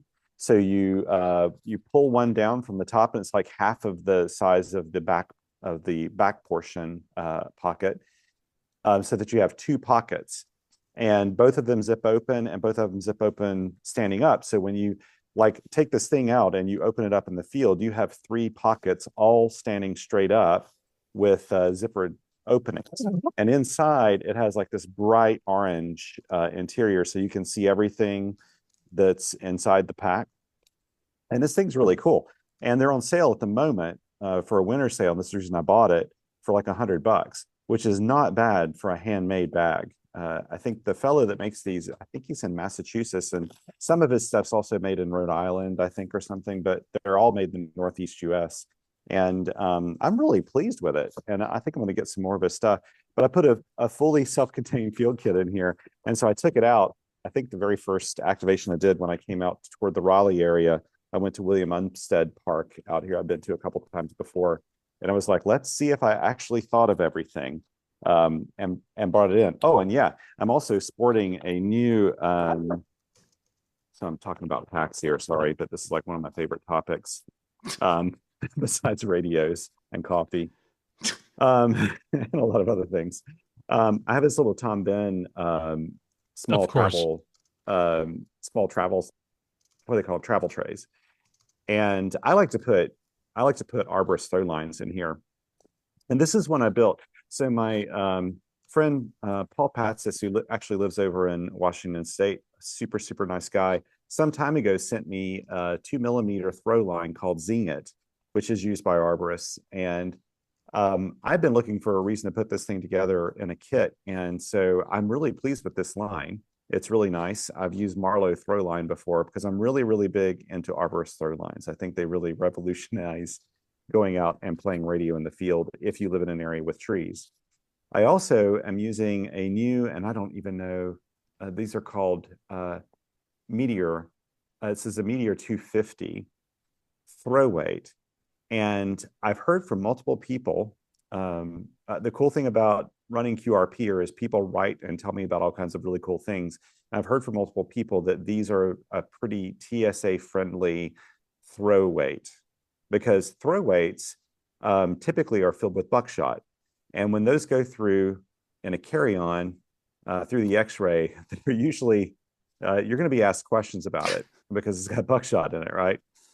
Most of the time I've heard that they still will let it through, but these are a solid weight. So there's nothing inside, there's no buckshot inside them, they're solid. And so I've been trying to get used to this, and I like it. It's a really cool little kit. Oh, crap. Now I got to get one. Oh, you need one, Paul. Thanks. It's not even got, it's a need, not a want. Sorry, I'm Thomas, assuming, what was Thomas, that you're weight gonna The put weight links is in the called show a notes. Meteor 250. And I buy almost all my stuff at Wesper, which is an arborist supplier. They're a great company. And that's where I got that one. Really pleased. I think that's where I got that one. It's been a little while since I purchased it, but I love it. And it's fun taking the 818 out. Any excuse for that. Also, and that, ladies and gentlemen, has been Bag Talk, the wholly owned subsidiary of Ham Radio Workbench Incorporated. Oh, don't even get me started, man. I've got some other bags coming up here before too long. I feel like QVC, you know.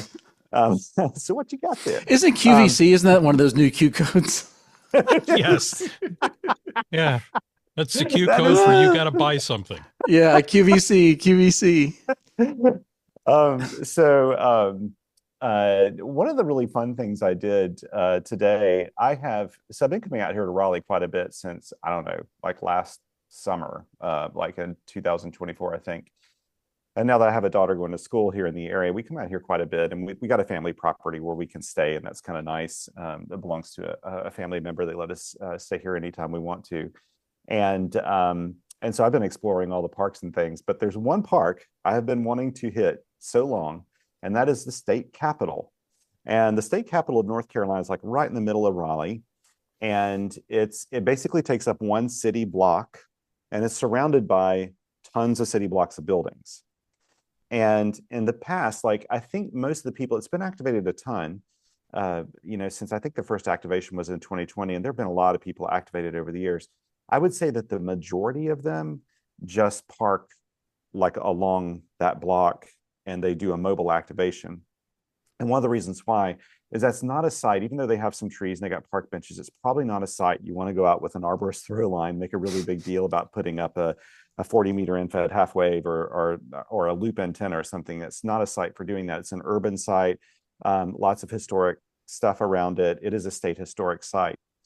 And but I did not want to do a mobile activation. I really want to do a portable activation. And of course, the KH1 is like the perfect radio for that because it's so insanely low impact. You can just hold it in your hand and make contacts. And a couple of times I've gone by there and scoped it out and thought about doing an activation in warm months, like in the summer. But they've had like demonstrators out there and some other stuff going on, and security and everything else. And I just didn't want to go out there in the middle of all of that with a radio and then, just be like, what's that guy doing, you know?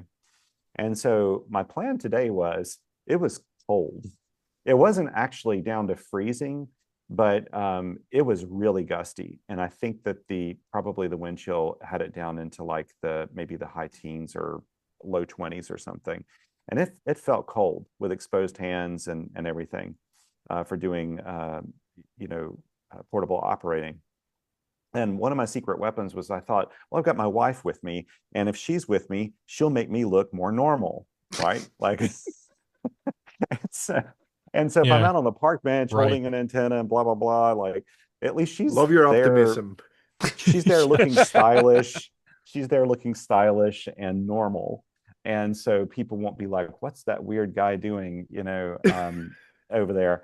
And so we got outside the car, and then she's like, I'm going to walk, but like, there's no way I'm sitting down in this cold, and I'll just kind of hover. And so she took off, and I didn't see her again. So I was doing it on my own. But because it was so cold, so much for, she'll make me look normal. I mean, people were wondering, why is that normal lady next to that guy? Yeah, exactly. Oh, I get that more than you would ever believe. And I mean, that's just like going to like a retail store. I'll get that.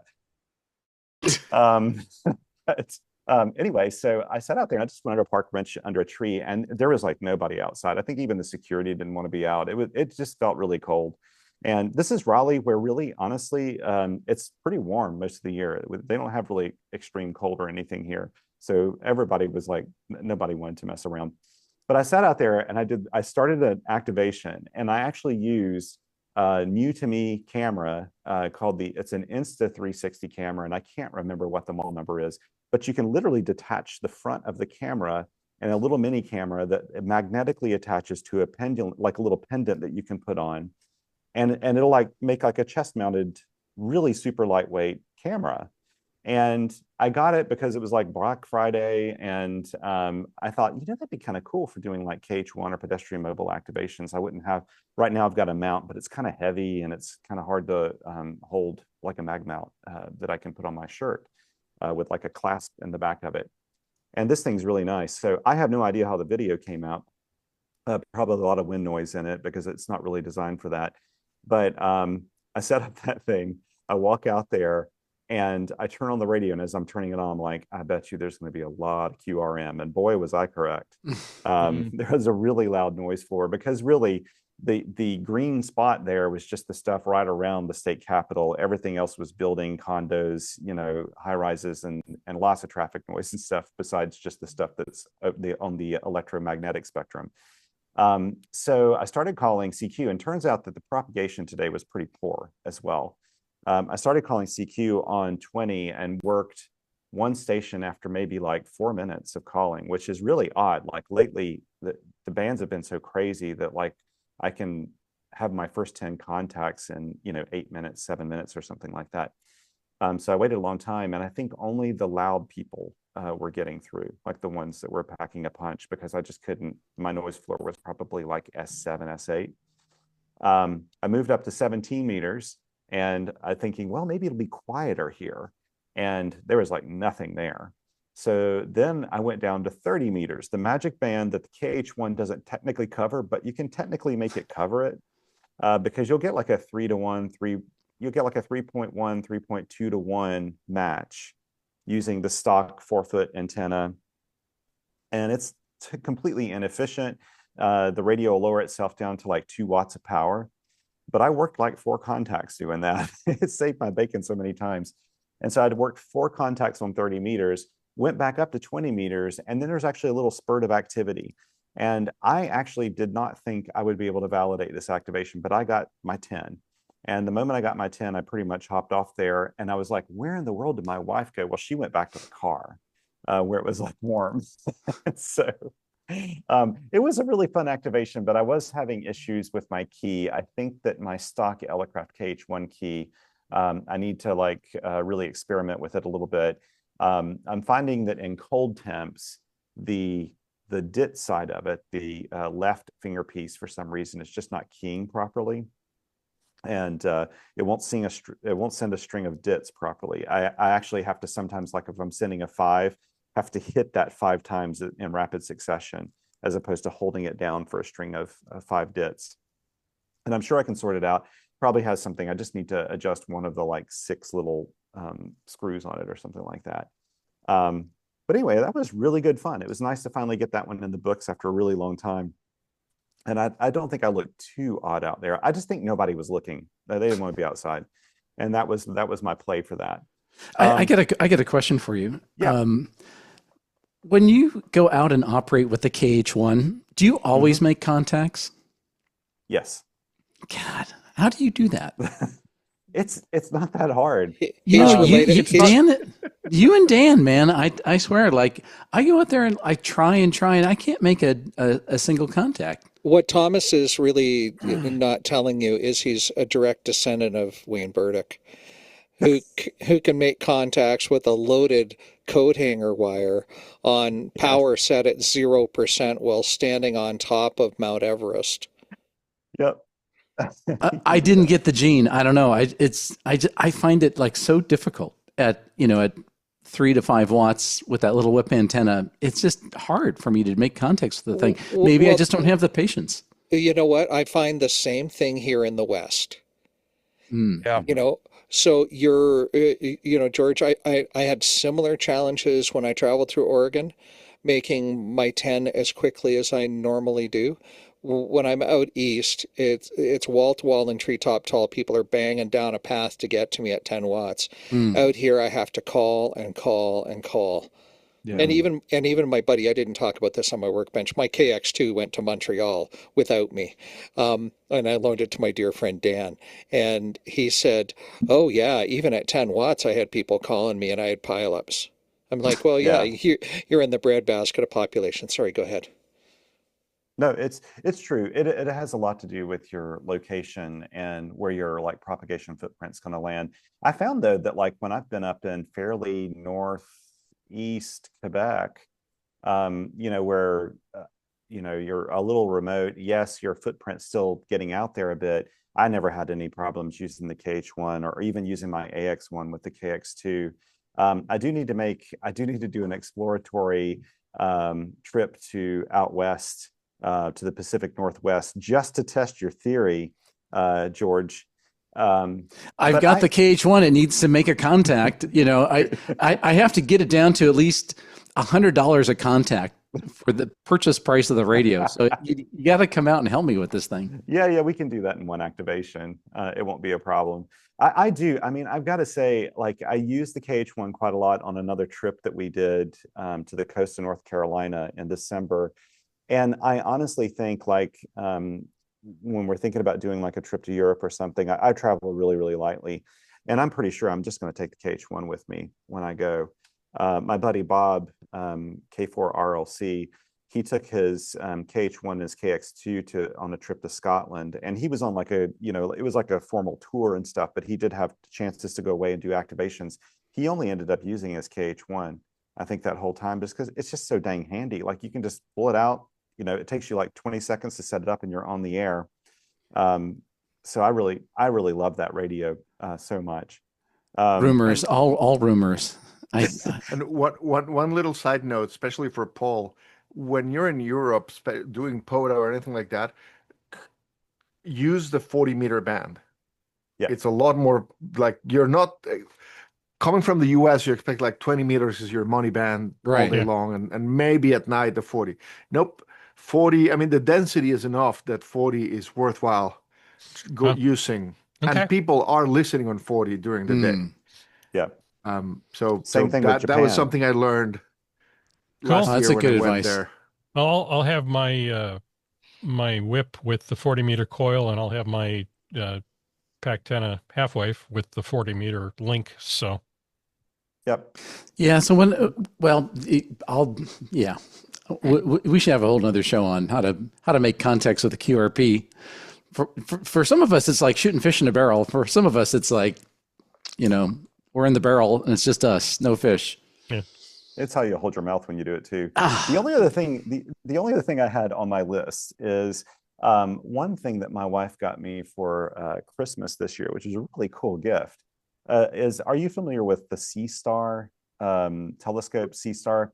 Oh, she got me a C-Star S30, which is like the smallest little C-Star telescope. And these are not telescopes that you like. It has an eyepiece that you look in. They're specifically mainly for kind of like deep sky observations, where it has a really good low noise sensor inside for capturing images. And it can sit there, and it's got a really good, it has its own little built-in mount. I mean, like a little tripod thing, and it can track on its own very accurately and stack images and do things. And what's really great is like on a really cold night at my house, we have like very dark skies at our house. And you can set that thing outside and use your iPad inside to to use it. And we got like on the very first time we took it out, we got like a brilliant capture of M31 Galaxy. And if I could, I would even try to share this. Let me see if I can share the screen here. Since we're doing a video episode, let me pull this up and tell me if you can see this. Yes. Ooh. For those of you listening on audio, look really close at this. Yeah, at this very record. close to this. That Zoom in. that picture. Yeah, hold the thing close to your ear. So that picture was taken from the Sea Star. From the Sea Star. Wow, That's phenomenal. Yeah, isn't it? And it's really. I mean, we have pretty dark skies where we are, of course, but this probably took it about. This was one that I ran for quite a few. Actually, it tells down at the bottom, 69 minutes. I let it just sit there, and that's the trick to it, is so that it has more and more and more information. Sure. Yeah, I was going to say, it doesn't look like just a snapshot. It looks like, because like in old school, you'd take multiple pictures and then sandwich the emulsions and then. And it's reasonably affordable for a telescope, like $350 for one model, $550 for the other. Wow. Yep. Yeah, and this is the 350 model, and the thing is, most of the astronomers I know, they don't. This isn't their primary scope, but when they go out and they do observations, they have it doing stuff too.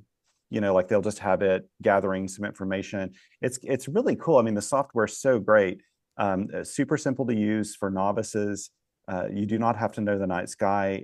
It tracks everything. It finds everything on its own, and it's really phenomenal for deep sky stuff. It's not good for planetary.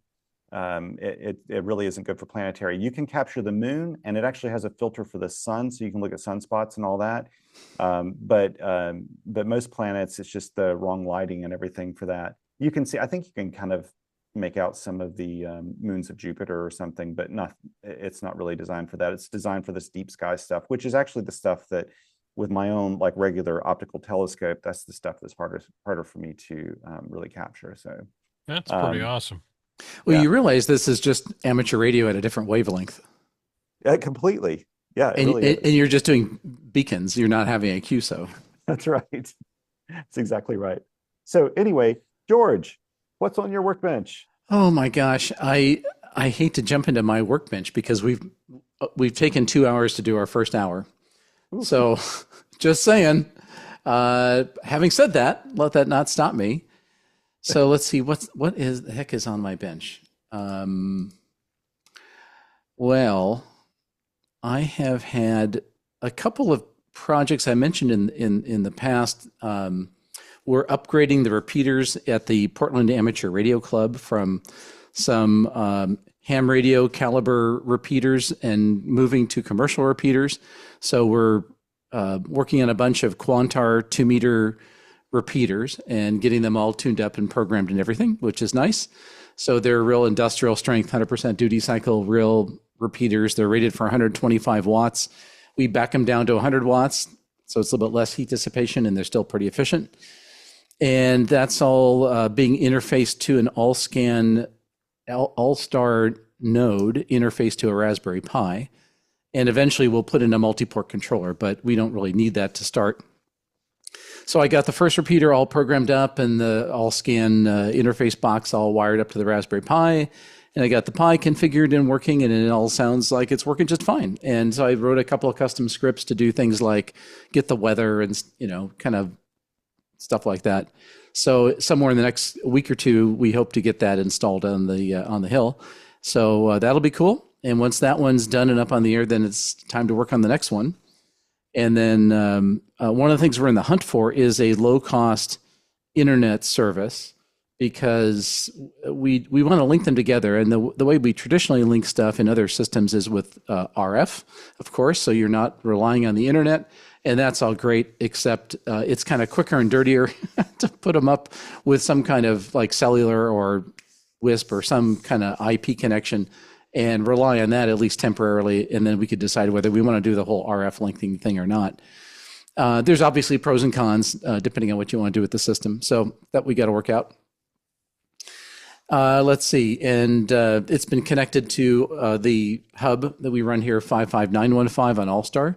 And I've had a chance to chat with Paul a few times, and Vince, I've seen you on there, and I know Mark's been connected, although I haven't chatted with you for a while on there. So that's cool to see some activity there.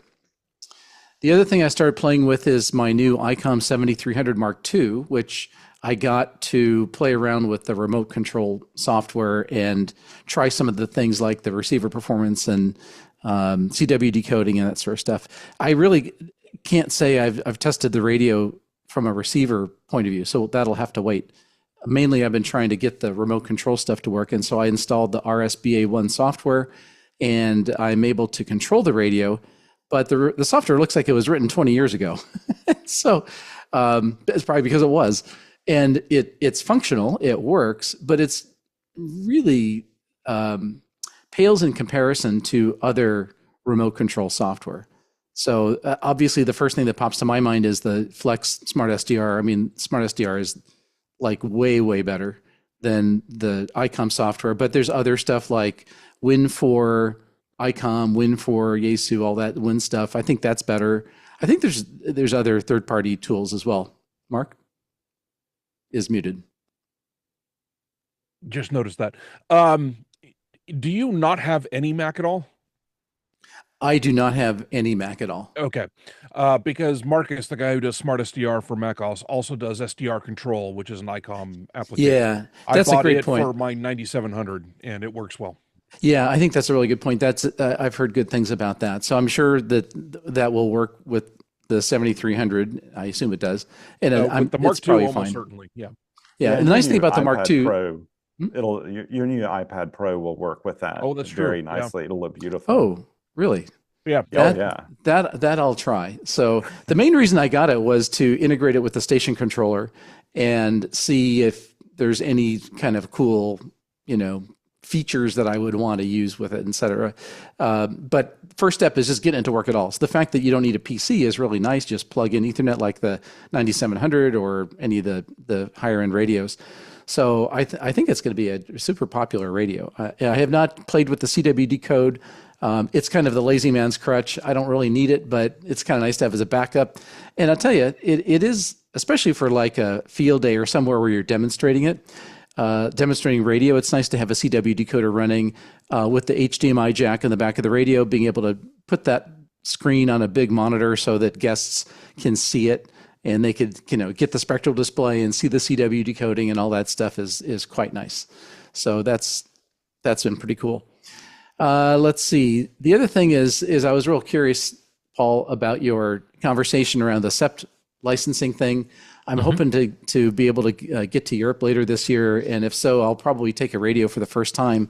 I've never really taken a radio there to operate, so and I'm kind of oscillating back and forth about which radio to take, but I did dig a little bit into the SEPT thing, and I did find a really useful document that I'll put in the show notes.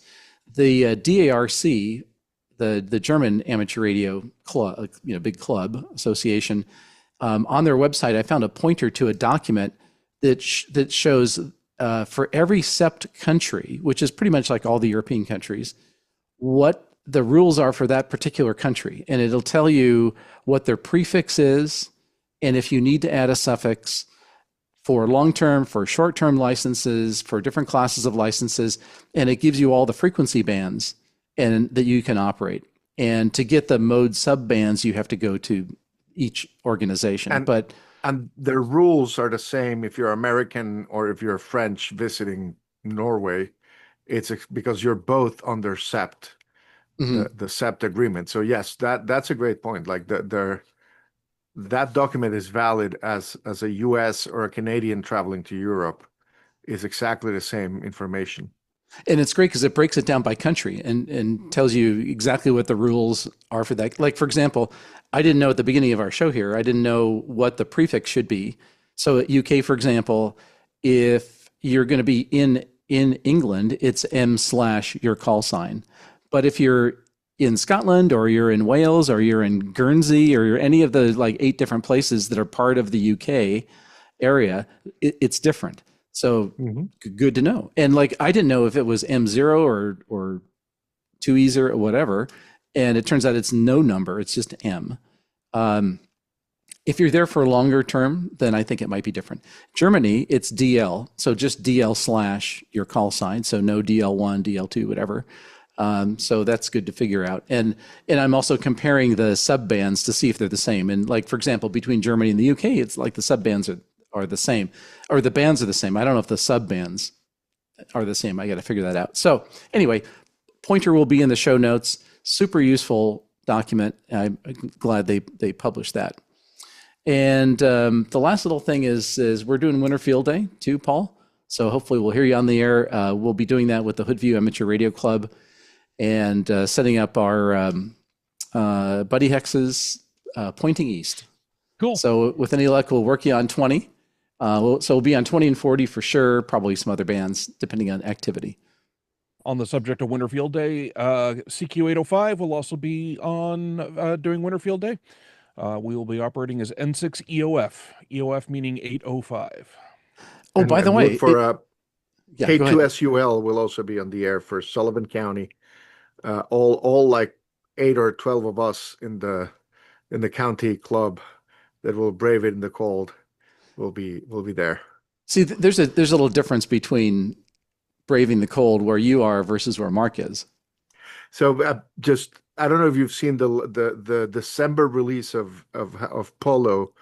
The startup image is from our club operating on top of the frozen lake next to my house, which actually the rules of Winter Field Day ask you to be, I think, at least a mile from your normal residency. I said, screw the rules. It was perfect. The lake was frozen. We're all here. Let's do it. Does that count as maritime mobile? That counts as fluvial mobile, I believe. Fluvial mobile. There we go. Yes.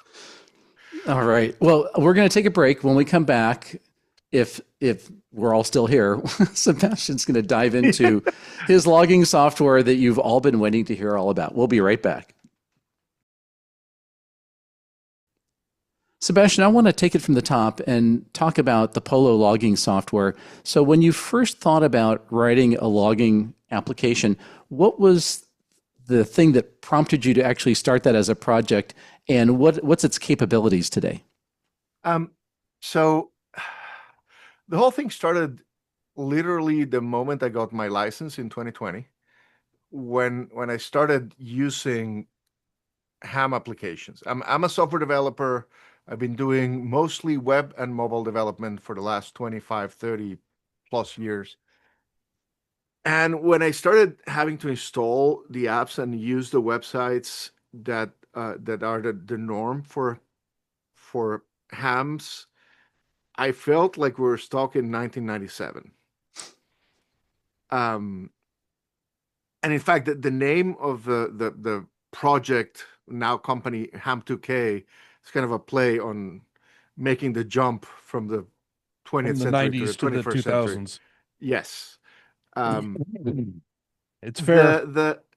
So I started noticing, I started finding things I didn't like on the software, but I didn't really feel I understood ham radio enough to have a solution for the problems I was seeing. I started doing a couple of small things. I wrote a contest analyzer. I wrote a net logger, which is kind of like an app used for nets on different places that has like a chat. And I brought a version of NetLogger because I wanted to get my work those states, and I was doing some of these nets, and the normal NetLogger was horrible, and I built my own client for it. And so, but I wasn't yet ready to do anything more serious. And it was basically 3 years ago when I started getting into POTA that I started using hammers. And I have to give it to Jason, the author. It was the first app that felt modern to me. It was the first app that said, "Hey, I can run on a phone. I can do my login on a phone." It had some things that didn't mesh well with my operating style. It had some things that went against the grain of how I was flowing in the operation. And that was a moment where, like, oh, wait a second. I know how to write apps. I can write my own. And it was one of those moments that, you know what, I'm going to start. I think now I have enough an understanding of what logging really is about to start writing my own. And I think it was like November of 2023. By the first activation done with Polo was December 31st, 2023. I was almost accidental. I had the Polo on my phone because I had been building it, but I hadn't yet reached the point where it was really ready. But I went out on a hike with my wife and I had brought my HT with me and I said, oh, let me start calling CQ on the HT on 2-meter FM. And I ended up, as I was walking with the HT on one hand and the phone on the other, I logged my 10 contacts during the hike. And it really opened, I mean, I already knew it, but it confirmed that logging on your phone is a different thing. It opens up a lot of possibilities. You can log while walking. You can log while sitting on a bench without looking. You don't need a normal woman sitting next to you to try to look normal while you're logging on your phone. In fact, Hear that, Thomas? Having the radio on one hand and the phone on the other makes you look more normal than having the laptop on your knees in the middle of a public park. So I started working, and it was like March of 2024 when February 2024 when Polo went out into like a semi-public release. When I started distributing it to people, and anybody who asked, I would give it to them. It was like end of March, I believe, that I put it on the app stores and made it actually public. And that was like almost 2 years ago. And I'm the person who knows every little thing that's wrong with Polo. So I'm a really harsh critic. I find that the app is barely good enough, but it is actually it works great on many things. I've been pushing. I mean, I'm very, very close to realizing the dream goal I had set myself that Polo should be able to do, which is let you do. One of the things that bother me about all of the ham logging apps is that they were very single-minded. It's either you are logging for the contest you're doing this weekend, or you are logging your general log. And maybe if you're logging your general log, I'll tell you if you worked this country before. But if you're working the contest, I'll only show you the multipliers for the contest. And it's only one contest at a time. But same thing is like you're doing parks on the air, that's all you're doing. If you're doing summits on the air, you use the Summits on the Air app. But when we are doing amateur radio, we are doing all of those things at the same time. We care about the contest. We care about our friends who might be on the air at the same time. We might care about the park we're in. We might care if that park also happens to be next to a summit. So I built Polo to be able to walk and chew gum at the same time, to be able to do 2, 3, or any number of things at the same time. So another use case for that is I'm at home, I'm tuning around the bands, I'm a chaser. And yes. I work somebody who's in a park and I want to log that park information. And then the next person I work is not at a park. They're just another rag jewer. Or maybe they're on a summit or they're in a contest or whatever it is, right? Yeah. So me at home, I'm doing all of those at the same time. Yeah. And the idea for Polo, the idea for the home use, and we're probably going to talk about that more deeply in a few minutes, it's not yet fully realized, but it's the same thing. It's like when you're home, a lot of the tools will let you do alerts and everything if you're chasing DXCC.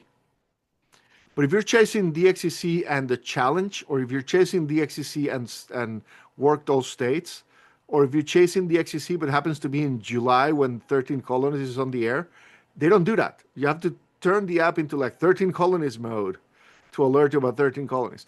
And that's not really how amateur radio works. It is a harder problem to solve because you have to juggle more than one list of things that you're doing at a time, and you have to analyze the information you have from more than one point of view. But computers are very good at that. That's not a problem. So I started building the logger I wanted. I started building it, centered around the idea of an operation, which is like that going out and doing something for a well-defined period of time that might happen to be a POTA activation. But that operation could be a POTA activation and a Summits on the Air activation, both at the same time. And the end result of that is your list of contacts, but that might produce 5 separate ADIF files for the different programs you're activating. So your activation is not one log or one ADIF file.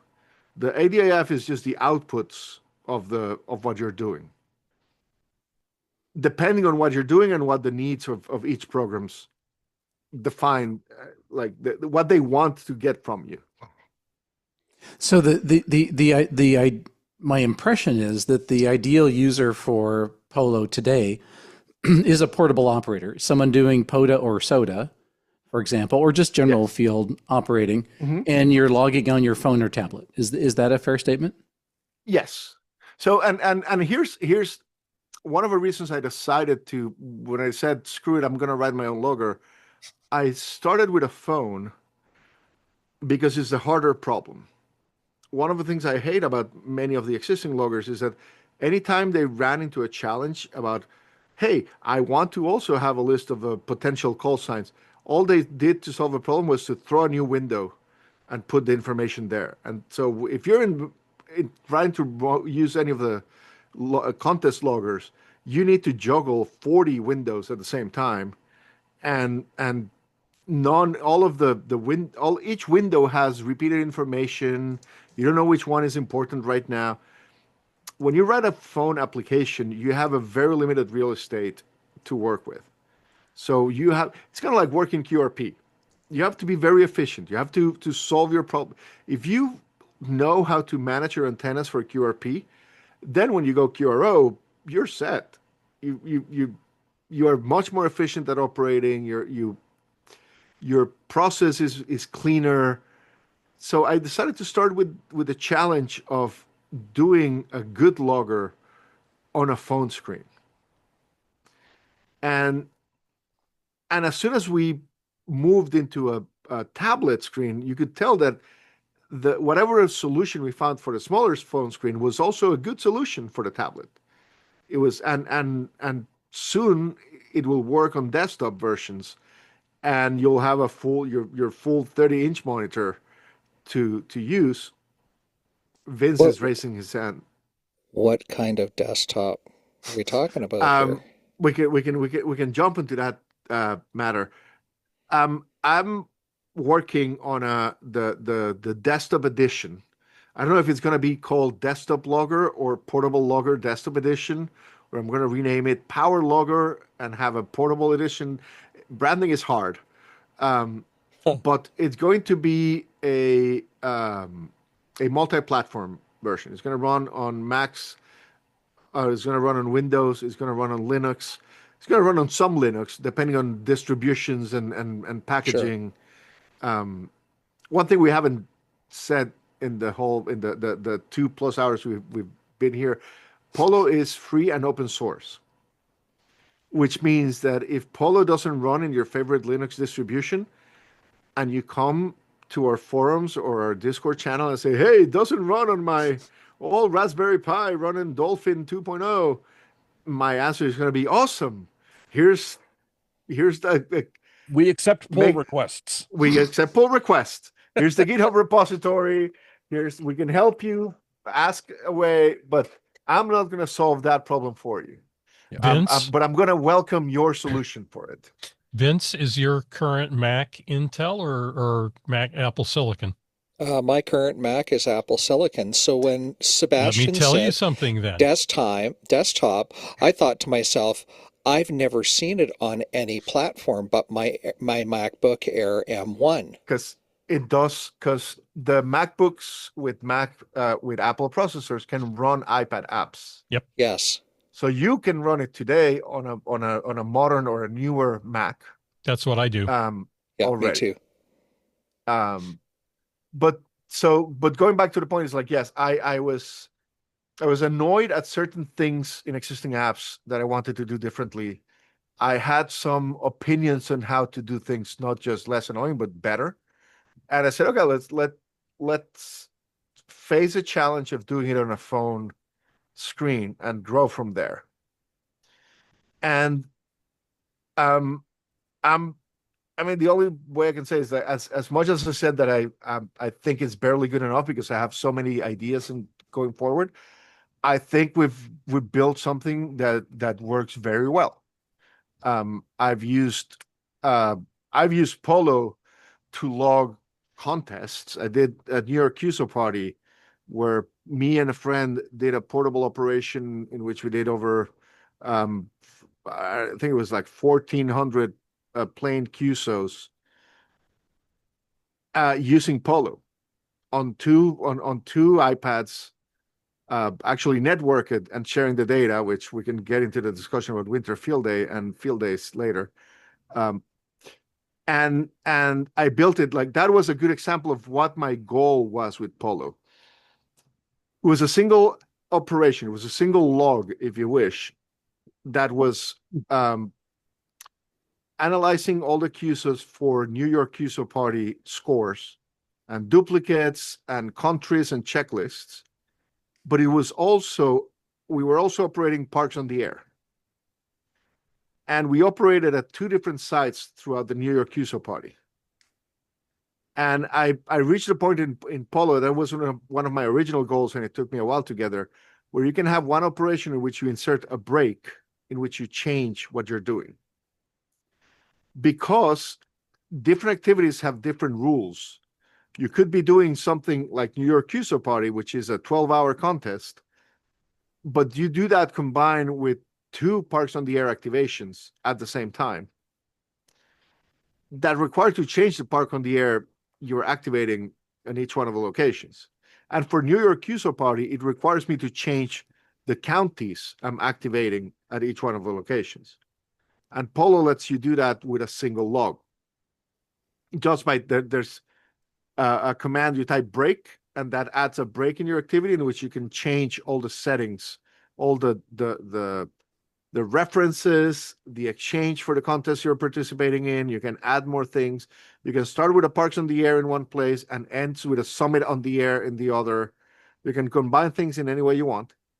And then at the end of it, Polo will tell you, okay, here is the ADIF to submit to parks on the air for the first park, the ADIF to submit to parks on the air for the second park, the Cabrillo file to submit to New York QSO party, the full ADIF file to import into your logs or to submit to QRZ that combines all of those things in one single file. And it does it, for example, one thing that a lot of ham radio software developers haven't realized is that most of their apps are breaking privacy laws by including personal information in ADIF files they're distributing. And it's maybe not the app that breaks the law, it's maybe the user by taking that file from their app and sending it to, say, the POTA website. So the ADIF files that Polo produces are different based on the use you have for the file. So if it's a file you're going to use for your own records, then that includes name, locations, all the data you have on the log about that person. If it's a file you're submitting to Parks on the Air, it only has call sign, time, band, and mode. It doesn't include names and locations because POTA doesn't need that name and location. They don't require it. And it is literally breaking privacy laws in Europe, privacy laws in California, privacy laws in many other locations when you distribute personal data that way. I wish I had known about the... It's okay. You're not going to go to jail. No, not that. The part where you type break to stop one, because I just got done. We just talked about, I just got done doing a 22 park 3-day rove. Yeah. Back in October. It's and I used Polo on my MacBook. I wish I had known that. So instead of having to create a new activation for each park. So that was something that was in my mind for a long time, but I started working on it the day before me and my buddy Jay NK2Y did a 25 park rove in one day, and oh man, and that was, I mean, it was I still did that a lot over easier 3 to do days. I don't with think Polo. I can't comprehend doing that in one. It was easier to manage that through with Polo, even as separate activities, separate operations. But with the break, all you need to say is like, "Yep, I'm in a new park, break," and in the Man. end, one button will export all 25 logs. Not 25, 50 logs, because it does one for me and one for my other operator. And like, so, and Polo, the big thing is that I go out and I use it and I find it infuriating, and I come back and I fix the thing I find infuriating. Have you met George? You guys are so much alike in that respect, and that is something that I endlessly adore and respect. Sorry, go ahead. And that's the thing I love about software, is that it's easy to change. It's a living organism that grows and reacts to stimuli from the environment, so that I go out, I put it to the test, and I find the things that annoy me, and I come back and fix them. That's great. And usually what I have this thing where I come back and fix things, and I always stop and say, okay, how can I make this 5% better? What is the one other thing to what I just did that can make it a little bit better? Sometimes I don't find anything. At other times, I add a little feature here or there that makes it easier to use, faster. There's a few features I'm really, really proud of that, and this is, and I mean these with all the love and respect. I found the features now being added to other loggers, which I love. And it's not the whole imitation flattery. No, it means the feature works. It means that other people found it to be a smart solution to the problem enough to adopt it themselves, and that makes me like very proud of that idea. Validation, yeah. Yes, I mean one was, if you've done parks on the air, you are out there activating or hunting, and you get, hey, it's Kilo 4 Sierra Whiskey Lima. Hey, Kilo 4 Sierra Whiskey Lima, you're 5-9 New York. Good. I'm at park 1, 2, 3, 4, 5. And I put you in the log and I hit enter. And then you said, please stand by for a second operator. And at that moment, I'm like, damn, okay, what was the park number again? I need to put the park number on the second operator. What was, and I said, okay, wait. In Polo, you can go and put a comma next to K4SWL and put any other call sign. You put there KJ6VU, and you hit submit. It will, now you have 2 rows in your log. Oh, wow. And you can even go back to an existing row, tap on it, add a comma, and it will basically duplicate it as a new entry with whatever references the first park had.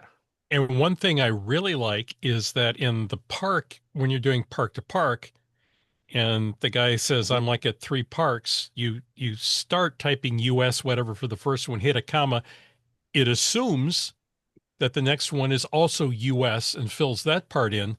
So then you just got to type the number and hit comma, and it does another US dash. Yeah. And now I use that all the time.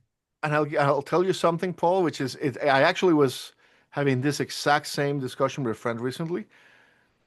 You don't need to type the first US. Oh. So one of the one thing that made me start Polo was using other loggers. I mean, at this point, using hammers, because I already said, but not just hammers. Every other logger out there, you would have to type your reference exactly right, including the own POTA website. When you have to search for a park, you have to type US a dash and the numbers. Polo, and it's not that you don't. You need to know that it does that for you to stop doing it, because it's so. Like, you're so used to having to type the full number that you type it for the first one anyways. But you can just type just the numbers. If you're doing summits on the air, you type the letters and the numbers, and Polo will put the slashes and the dashes in the right places. Nice. Well, I want to know if you could. Polo, if you go on Polo and you type a call sign, and open the park to park field, you will see that it says US dash already. Right. If you type the numbers, it will, as soon as you type the fourth number, it will add the US. Good to know. But also, if you go back to the call sign and you add a /VE at the end, it'll change to CA. Oh, nice. It knows from the call sign you just entered what is the prefix for the reference. What I would like, so here, this is feature request time. How about, since you're talking to your phone, how about if you grab your latitude and longitude and it has a lookup table that says, well, the closest POTA park to that lat long is... It does that. It does. Well, That. funny you you should serious? mention Yes. that, George. Yeah, Funny you should does mention that. that. When you go, you start a new activation and you click on, in fact, half the people are going to be listening to this, so listen closely, but I'm going to share my screen. Let me hold on 1 second. I want to make it full screen like this. Let's see if you can see. Can you see my phone on the screen? Yes. So I can click new operation, and one of the features is this things in green. It knows that I normally operate with the call sign KI2D and parks on the air. If I just tap here, it'll start. Well, the phone doesn't have good GPS, the simulator, but that would have picked the nearest park already. So my enhancement request has been filed and delivered. If not, if I just hit park, it'll show me the nearest parks here. I As soon love as I that. click add a park, so I click add a park, and this is the nearest parks. I just tap to add them. Then let's say I'm also doing a twofer or a threefer with Appalachian. I don't remember the name for Appalachian, but if I type APPA, I get the nearest parks with the name APPA. Oh, APPA. Near me, and here's the Appalachian National Trail, and I have Appalachian. I can also, if I happen to know the numbers, I can type 454455 and I'll get the number. But this is so great because like at every POTA, once all the gear is set up, the first thing anybody says is, "What park is this?" What's the park number? yes, I'm like, well, I don't know. I have to look it up. I use not this perfect. feature all the time. It's Oh, not that's perfect brilliant. because it's based on the yellow dots from the POTA database. Basically, it doesn't have the Park boundaries. shapes of the parks, the boundaries of the parks. That is one of my biggest pet peeves about the POTA database. The POTAmap.us is a great site that has boundaries for a lot of states. Give that again. POTA maps. POTAmap.us, or also POTA.review is a site that has a great map that has. I don't know if POTA review has the boundaries, but it has. POTAmap.us has the boundaries for many states and many of the multi-state parks like the Appalachian Trail. But even there's plenty of states that don't have good data for that don't provide good boundaries for their parks. So that's a tricky thing to do.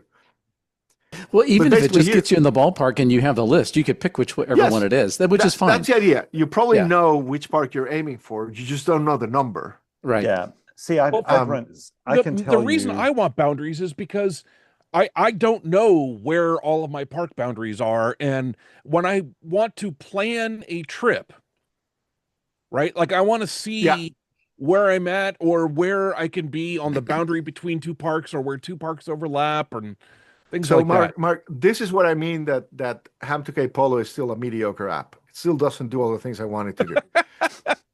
Yeah, but it's that whole thing about finding park boundaries, that is a really, really tough one. And some people have developed some, like you said, in countries and places where there are very nicely defined geo boundaries of parks, they can do that. But it's still just one of those things that you just have to kind of do your own investigation in a lot of cases. It's not as simple as, like, say, the activation zone of a summit, which is like a given amount. It's that 25 meters vertical from the true summit.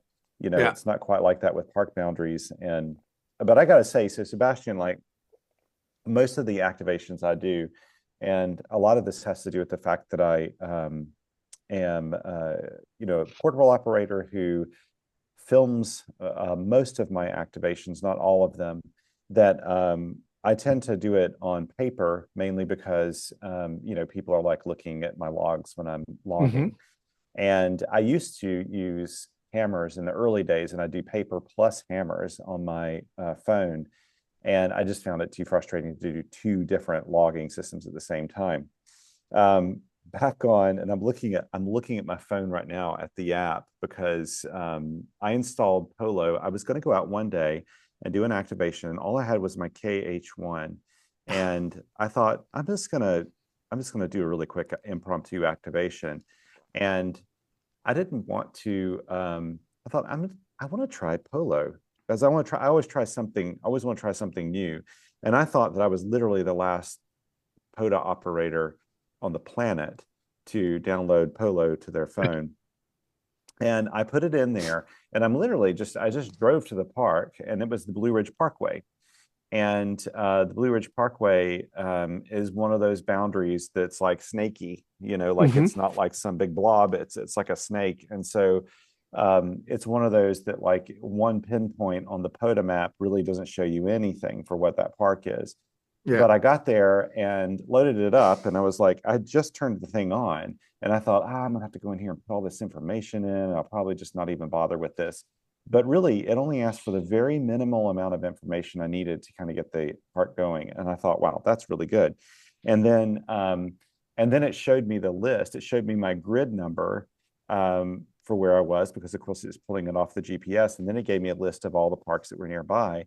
And I was like, wow, I can actually not only select the Blue Ridge Parkway, but I'm within 50 feet of the Mountains to Sea Trail, yet another park that is snaky looking as opposed to a big blob on a, when you look at it on a map. And I was able to load both of those in.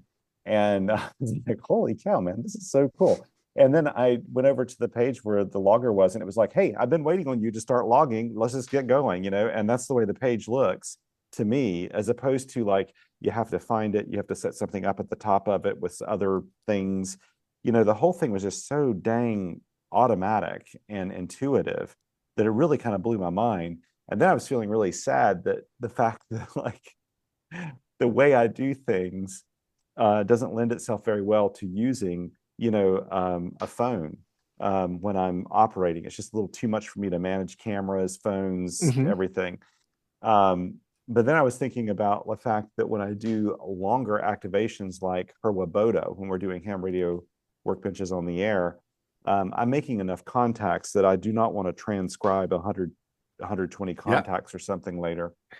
And I was like, ooh, this works on the iPad. And I put it on my iPad.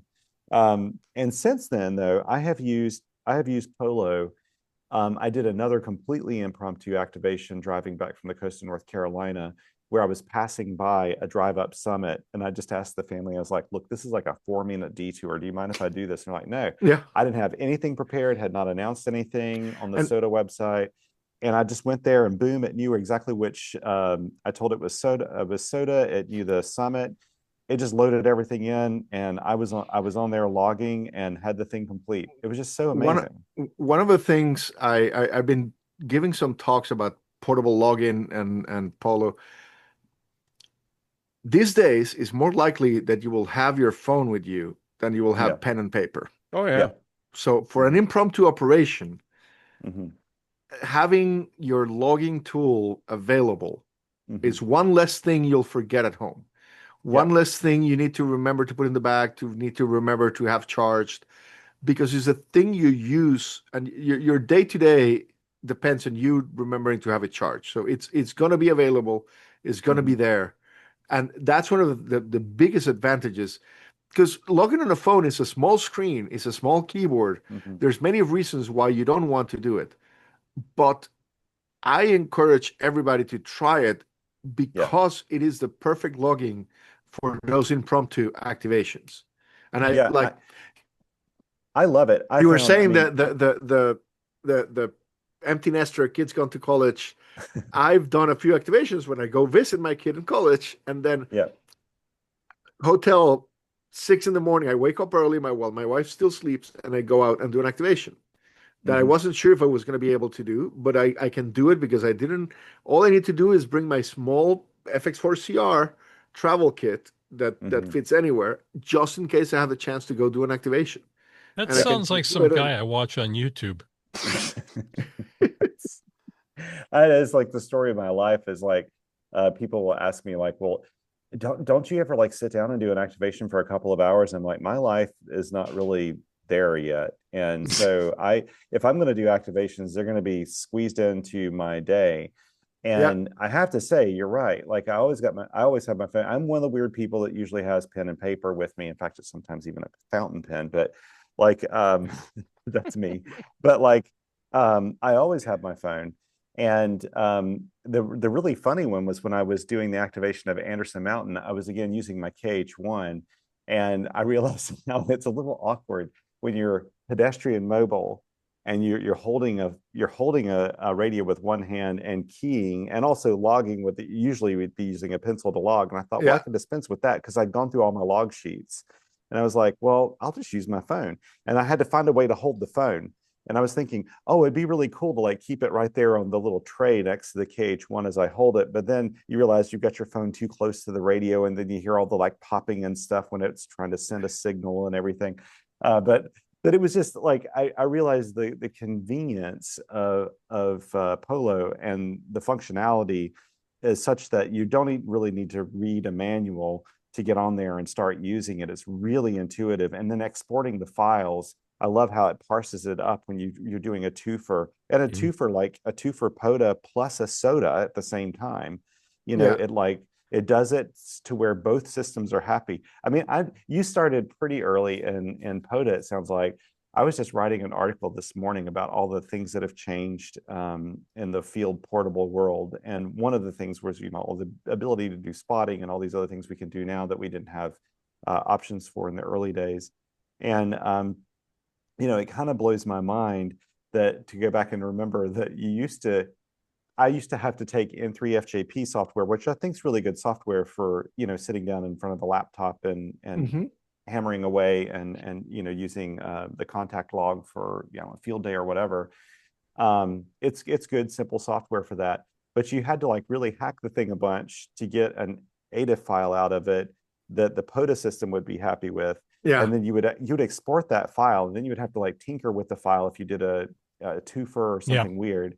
And then you would email those files to a local coordinator who would then take those files and manually upload them for you. And the worst part was if you made a mistake, it was like it's like a really big deal. Yeah, you know? Before Polo, I was used to having, if I did a twofer or a threefer, is make copy and then open the copy in ADIF master and change all the stuff. And then, and I just loved that Polo says, all right, you did 3 parks. Yeah. Here's 3 files. So Polo, just that's a good one. Polo, when it's doing something like POTA from a twofer and you're doing QSO party at a county line, in which again you're supposed to duplicate the QSOs, or when you're doing Polo, the code that generates the ADIF files has a couple of loops over loops to iterate on all those combinations to make the right number of entries in the ADIF file to represent that. But you were talking about, I haven't gotten there yet. I'm waiting on the POTA team to improve their API to allow direct uploads. But that'll be for me the dream.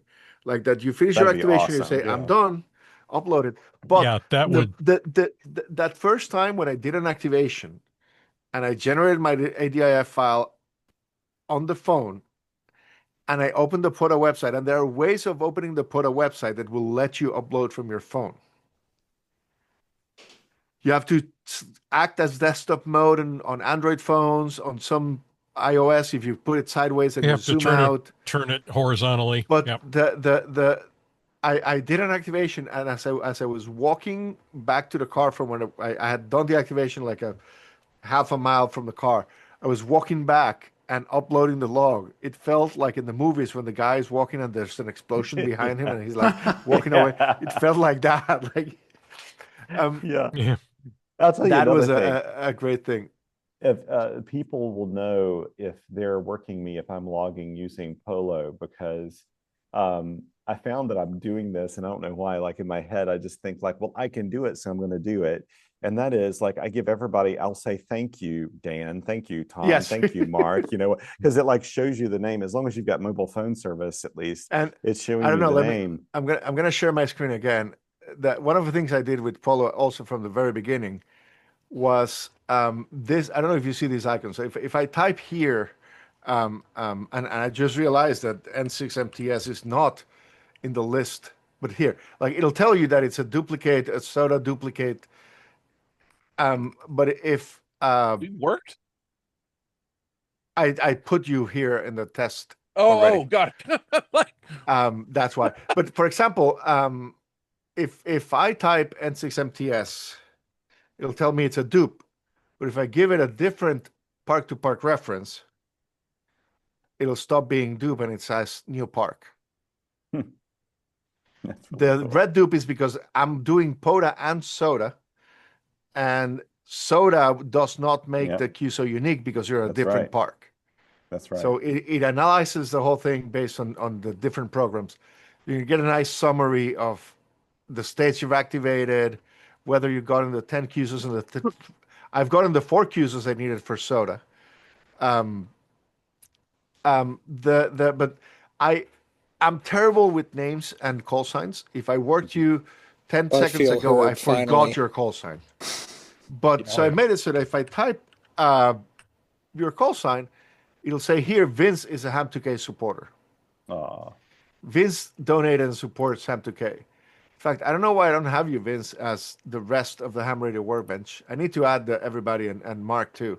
But I've written this list of call signs of people. So if I, for it says here's Thomas, Cure Peer, and KWSL.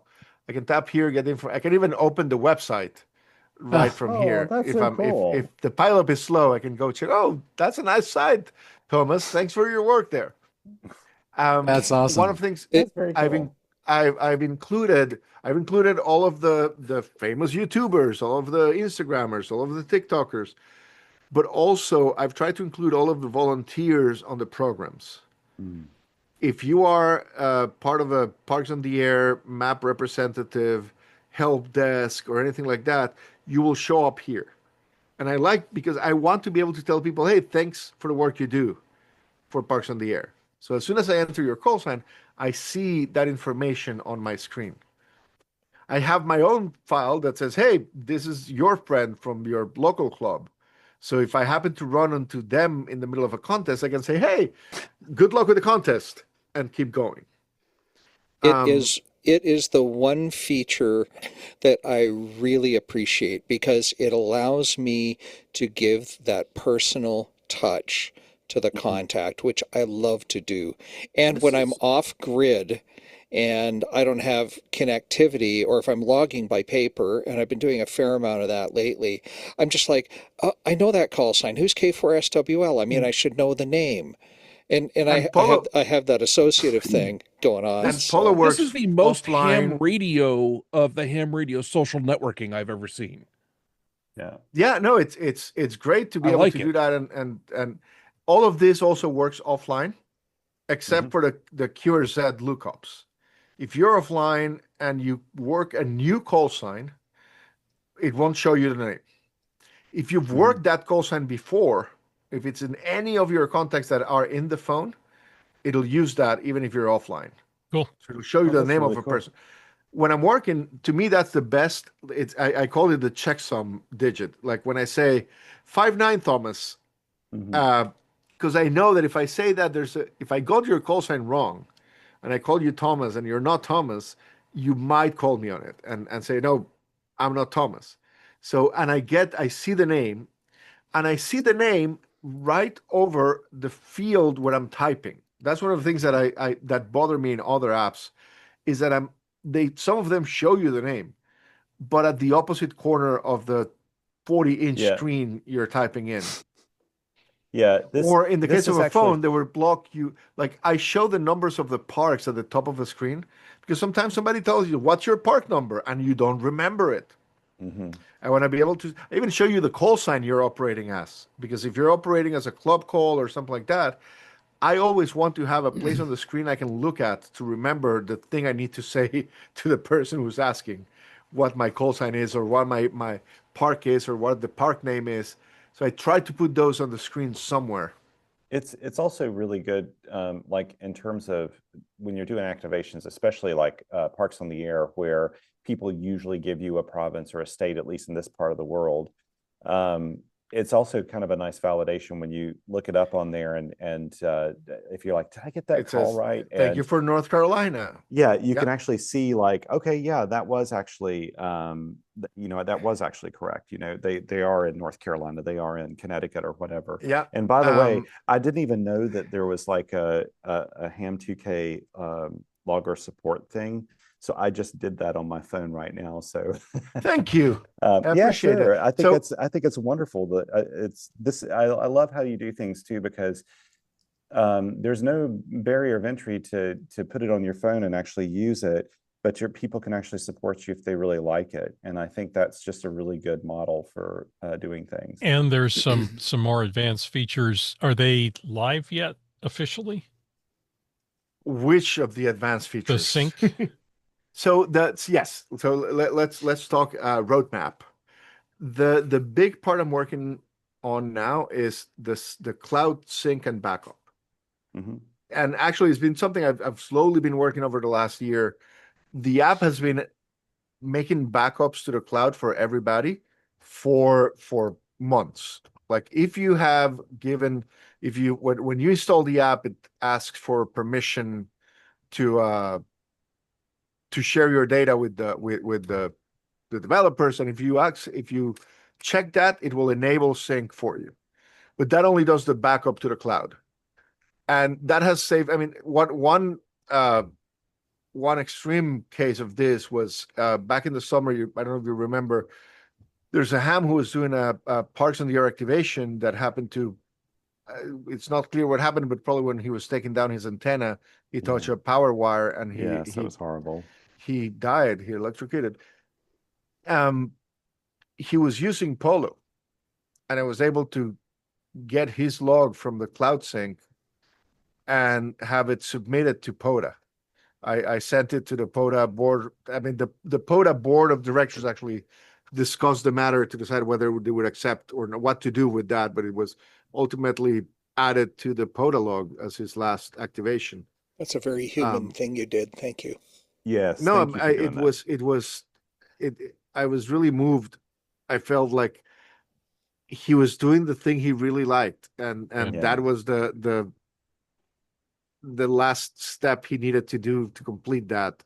Yeah, and the people who hunted him that day, got it was verification of that. So it was like, it kind of made that trip, even though it had the worst possible outcome you could imagine, at least it made that a valid activation for him and for the people who worked him.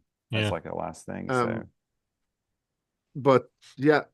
So yes, we've been doing backups to the cloud in case somebody loses. As you can imagine, I want to make sure I don't lose a single QSO. And like there's been a couple of times when a phone has crashed that you lost, but there's barely been any data loss with Polo. I have like backups locally, backups to the cloud, like try to make sure that nothing is ever lost. And I've been testing the actual syncing between devices. Like if you have an account, and I've done it, I did it for the New York QSO party where me and my friend were running two devices and we're combining our logs in real time. We even added some interesting features. Let me share again, because when you're logging, your log is not just your the calls you contact. One of the things you can do here is you can ask for the weather and get the current weather, and you can even save it into the log. And even the solar weather can get saved into the log, or even a note. That's cool. It's like, what that makes me think of? And we're not seeing your screen share right now. Yeah. So you're not saying my secret share? Let me. As you're doing that, I want to tell you the idea that you could like save the solar conditions in the log. It reminds me of when they do incident reports with the FAA.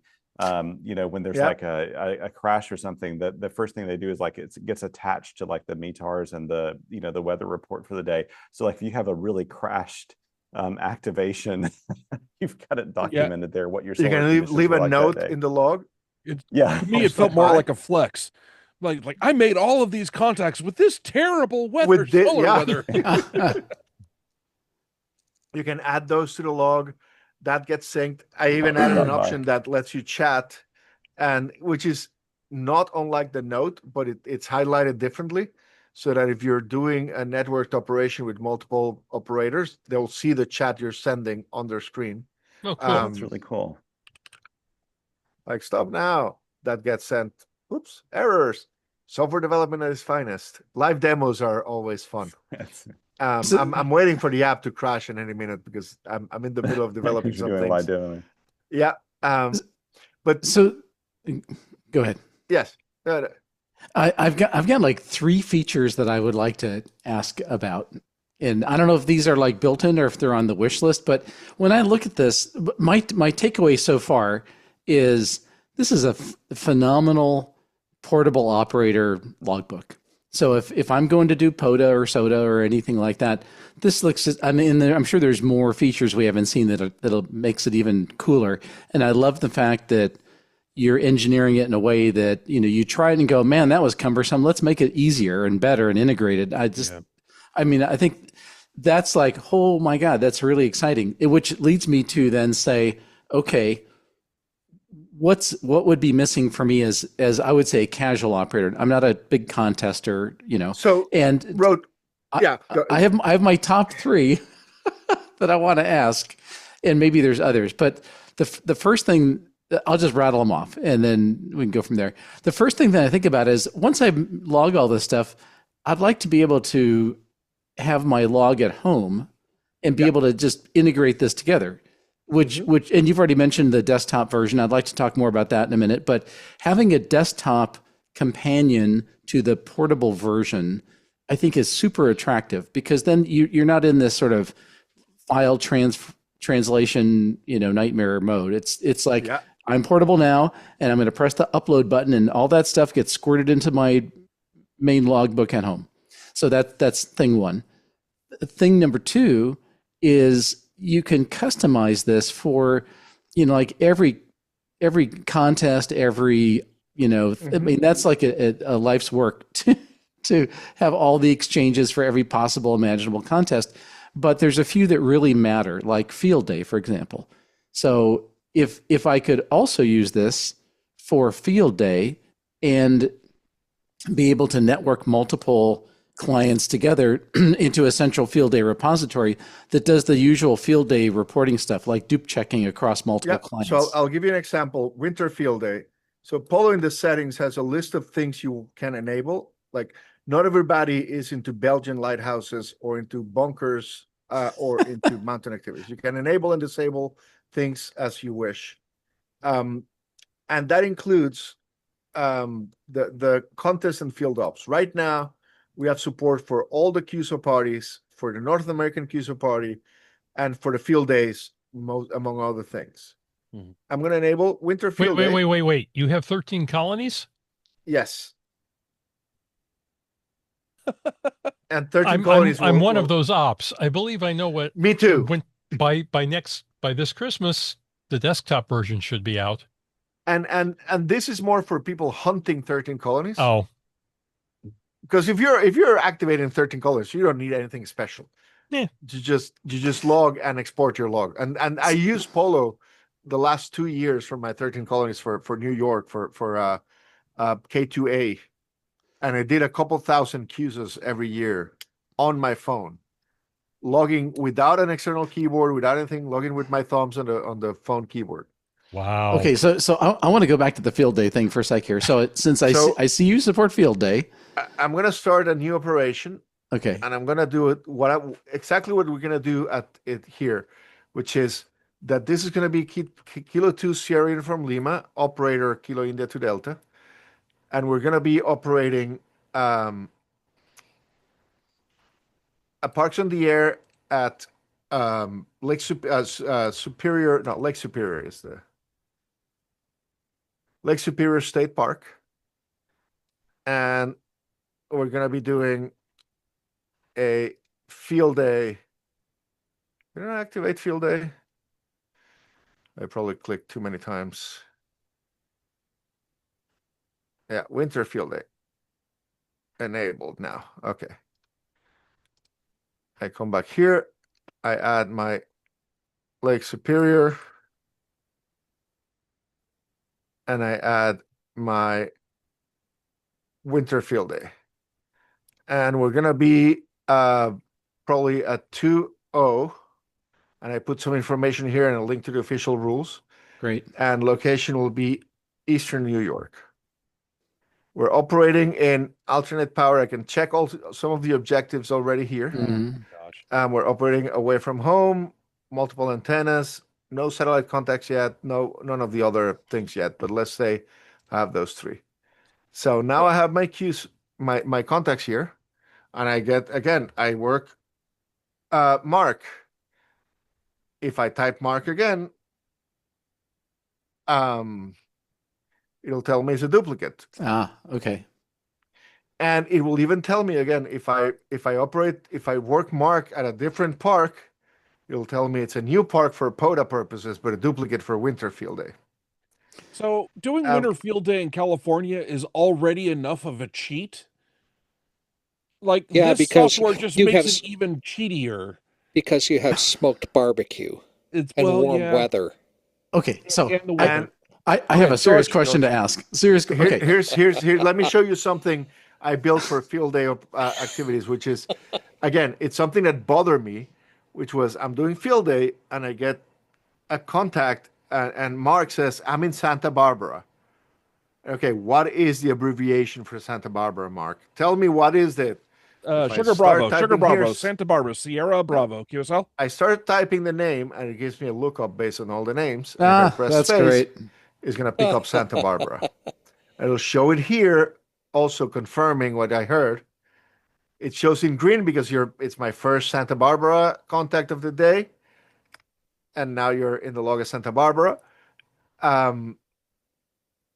It's not valid for, I need to get your class. We are one Oscar, Santa Barbara, Sierra Bravo, QSL. Now I have, what am I doing wrong that it's not Welcome to Ham Radio Workbench, where we rehearse live contacts during our recording. It'll basically give you the score for winter field day based on the multipliers, and it should show you a checklist. Apparently it's not. I'm going to have to check to make sure that works well. Okay. Is it because of timing? It's outside of the hours? No, I've made it. If you're trying to do any of the contest activities outside of the real time for the contest, it'll run kind of like in a test mode. But maybe I need to see why it's not working.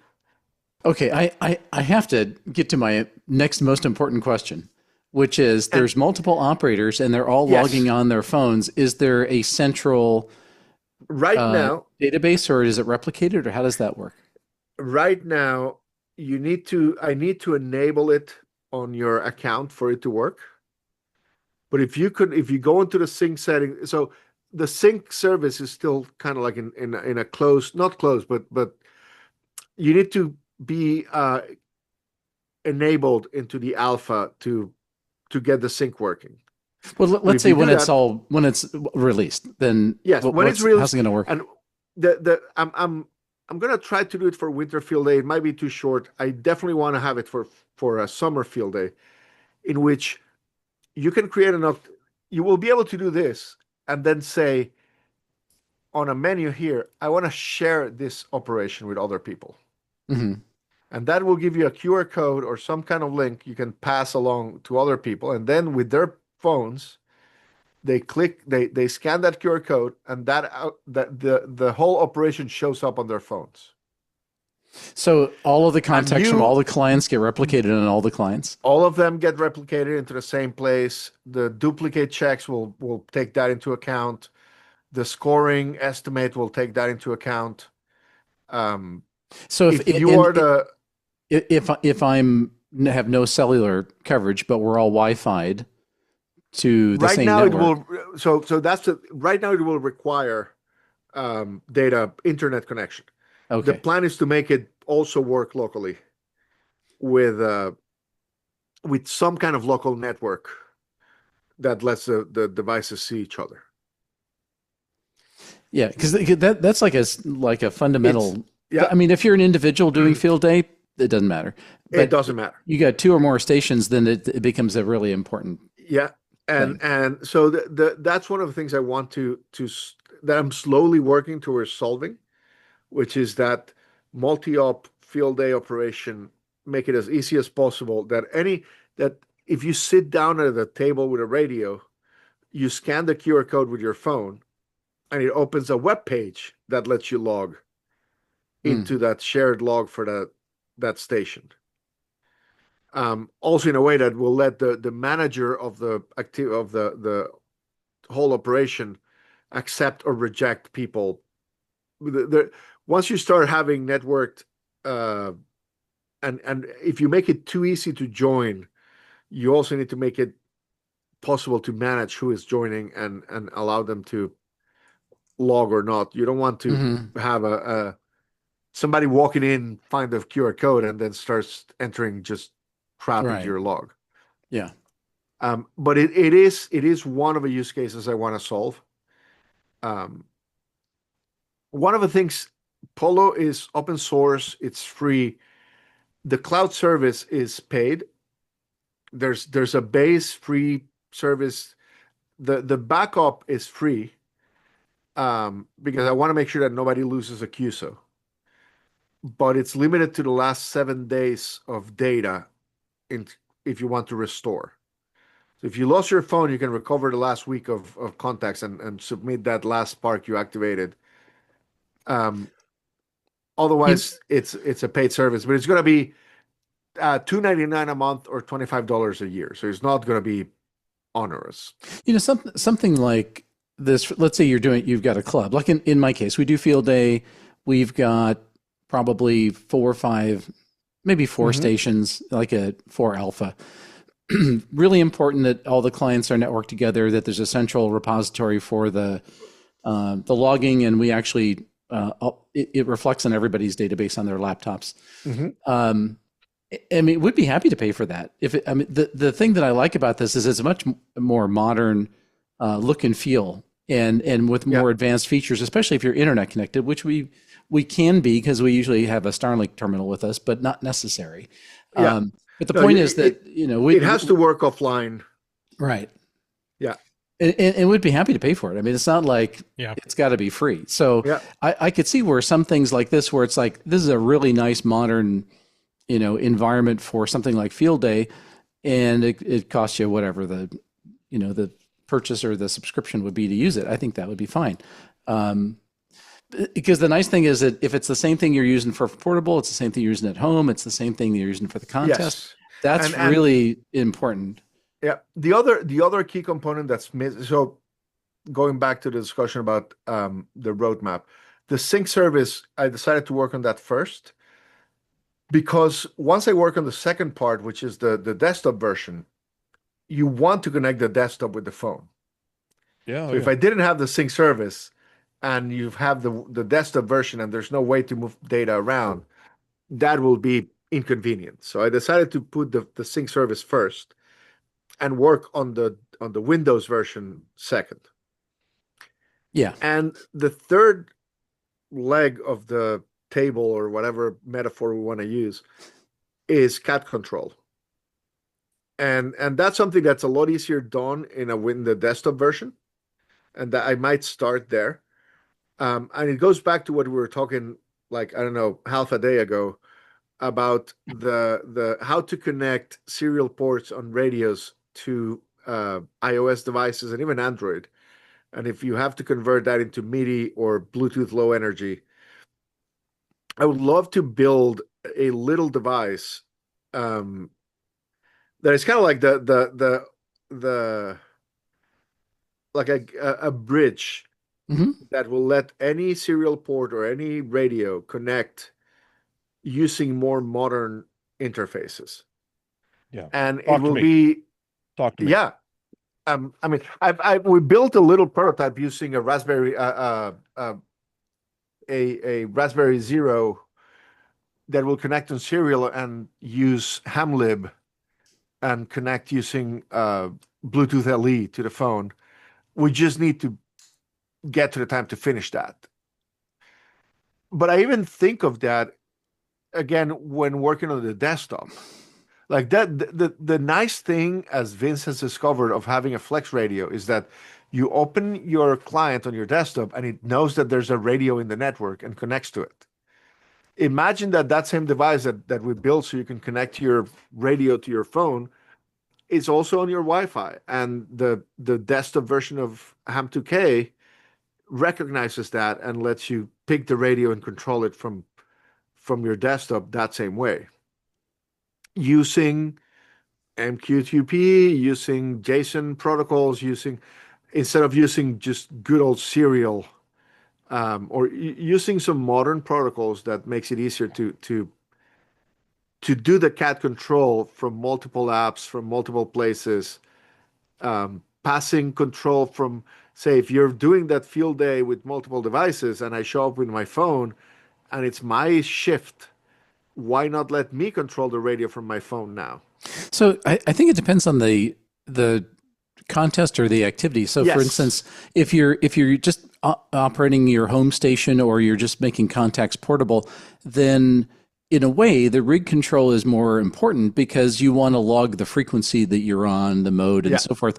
In a lot of the contests like Field Day, you don't log the frequency, you log the band. Band is enough. Yeah. And you're probably not going to be changing much. So it's almost like for Field Day, you don't even need that because you can just set it and, Yep. and you're done. Although, having it, sure, would be nice, but it's really not that necessary. You want to know how many times I've logged the wrong band because I forgot to set it in the logging software when I change bands? Well, that's because you pay no attention.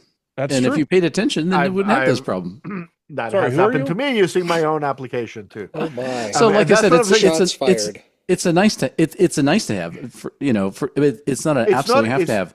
But it's not an absolute, but it's one of those. It's I think it goes beyond nice to have to a. It would be very, very good to have, if it's especially if we can make it as easy as plugging this little box onto the serial port on the back of your radio and leaving it there forever. and my suggestion there, by the way, is don't use a Raspberry Pi. Yeah. Yeah, you really want to bake it into a microcontroller and just have it be an Yes. appliance that you don't have to worry Except- about an SD card or any other nonsense. except I'm works. not the microcontroller guy. That's why you need to talk to Mark. Yep. It's Okay. there's plenty of conversations that are going to follow up. So after let's go back to the desk. So what's your? I hate to put you on the spot here, but I'll ask anyway. Will it be ready by? What are you thinking on the schedule for the desktop version? I don't know. Is that a firm I don't know, or is that No, negotiable? I would be surprised if I don't have a desktop version, a stable version this year. But there's plenty of things that can happen to make it not be so. The one of the things is that I'm using a framework called React Native to build the mobile phone, the mobile version, in part because I'm familiar with the technology, and in part because I'm a single guy trying to write the version for iOS and Android, and I needed some cross-platform tool that will let me do both efficiently. I'm going to do the same thing with the desktop version. I'm going to use either Electron or more probably Tori, which is a way to encapsulate some web technologies on top of some native code in a way that works well cross platforms, and that will let me also share code with the React Native code in the mobile version of Polo. I was just going to ask. I said React will run on the desktop too, right? Yes. And it will run on the web too. So I could also make a non-application version of a logger that opens on a browser. Okay. That connects with a sync service, and that can also give you some kind of cat control. So the desktop version there might be a desktop version and a web version that are not too unlike, too dissimilar to each other. Yeah. One of the things also going back, I'm trying to decide. I think that the desktop version is kind of split into 2 or maybe 3 different things, and that might be better. Which is, one is a desktop logger, which is kind of the same thing as what Polo does, but the other is a log manager app, which is different. Is kind of like what you want to search through your logs and see who you've worked and see who you've synced with LOTW or QRZ, who has QSL'd you. That's a different thing from logging. And most of the time, the current apps combine that with logging in the same screen. And I might try to do a separate thing, or maybe a separate mode in a single app for managing your logs. And the final one is kind of like the station management side of things, which is like the cat control on steroids, which is another thing I would love to solve. And I've between apps like Smart SDR by itself and Node-RED, I've been able to hobble by. But again, it's one of those things where I have a lot of itches I can't scratch the right way. Now, I have a solution for that. Cream for that, I think. You have a great hardware solution to part of a problem. I would love to build something that is a simple way to describe it is Node-RED, but thinking of ham radio already, or what was the name of the app we were talking about earlier? The clock, Ham clock, the Geochron, right? Like something that combines ham clock with Node-RED with cat control in a way that lets you configure it the way you want your station to work, but that knows about ham radio. That when you, like in Node-RED, when you drop a node, it doesn't know if that node is a transceiver or an antenna switch or anything. Or I think you can build something better if you add a bit of context. Well, and the approach that we took with our station controller is that you don't have to build anything. You just take it out of the box, you turn it on, and it just runs. It happens to run Node-RED, and you happen to get the dashboard, and by default, it just runs. And if you want to customize it, you can do it, but you don't have to. But customizing Node-RED, trust me, I've gone far there, is not that easy. Well, it depends on what you're doing. On what customization you want to do. And your inclination. So like actually we have 2 approaches to that. One approach is, here it is in Node-RED, you get the source, you could use it like a black box, or you can modify it if you feel like it. But we're also writing some software that gives you a multi-user cockpit that will have that station controller control panel built into it. The challenge with building in is it's going to be by definition more restricted in terms of how many modules of what type and all that, because it's not an infinite programming space. It's more, but anyway, that might be the right thing to do, integrating that with Polo. But that's definitely like a couple of years down the road. I have enough with with Polo right now. I'll let me show you one. I like also to make Polo fun to use, and also make Polo work for a lot of the. I want Polo to make the simple things easy and the hard things possible. I want to make Polo be like, if you want to activate lighthouses in Belgium, I'll add support for lighthouses in Belgium on Polo. And even more so if you help me build that, which has been the case. Oh, there's finally hope for Walmart parking lots on the air. We can totally do that. I thought you were going to say lighthouses in Alberta. give me the database of Walmarts, and we can put that in. I actually this week I added there's a team of people in Chile who developed lakes on the air. It's actually lakes and lagoons on the air, LLOTA, which is a great program. And they just started. I added support to Polo in a couple of hours. I built Polo so that it will be easy to add those things. I built Polo. One of the things we put a lot of effort recently is to make it language. So you can have Polo in Japanese, and there's a whole team of people translating it. But I think that Thomas will appreciate this. There's a couple of hacks to change this, but if I can change language here from English to Japanese. But I can also change here language to QRO, which is basically all of Polo in uppercase.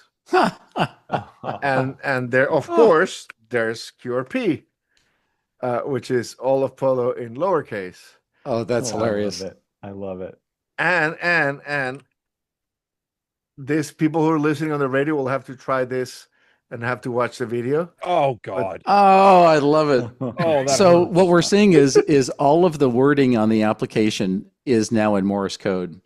Yeah. So Lang, that is CW hilarious. is the command. Yeah. That is too Lang funny. will let you switch the language, and because those options are not available in the regular settings. I don't want people getting into a dead end they don't know how to get out of. Yeah. But yeah, now we have like almost 10 languages that people have been contributing, our users have been developing. That's awesome. And here I was gonna, earlier when we were talking about ham clock, one of the things I'm really trying hard is to build a community around Polo, so that making Polo open source is not just as simple as saying, hey, it's open. If nobody else picks up the open source code base, then it's not really open. It's just, anybody can take it, but nobody's picking it up. I've been trying to encourage other people, and we have a dozen people who have contributed to the code base and have started. I'm the only one who knows the entire application, who understands it right now. But we're trying to bring more and more people in to that group, so that if I'm not talking about something happening to me, if I get bored of doing this, I want to make sure that this continues on. At the same time, I'm trying to build a business around it that makes enough money to justify me putting the effort I'm putting into it. I like the idea of people giving me money when they feel compelled to do it, and when it makes them happy that they did so, instead of having to give me money because that's the only way to get the app. So the app is free, you can download it, and not just that, I encourage you to send me money, but only after you've been using the app and you're happy with it. For the services that cost me money to run, like the cloud service, the clubs sharing operations like Field Day, I'm going to ask for money up front. If you're a member of a club that's really poor and doesn't have the money, send me an email and I'll give it to you for free. It's like I'm not here. I don't want to be the person standing between you and happiness in ham radio because you don't have the money. But I do want to build a community, and we've been trying, and we've been successful at building this community of people around the app that will push it forward. There are a couple of features in the app that I had nothing to do, and I don't even understand. They're syncing with Wavelog that was contributed by somebody else that I don't really understand. I understand how it works, but I don't use Wavelog, so I don't even know if it works as in the best possible way.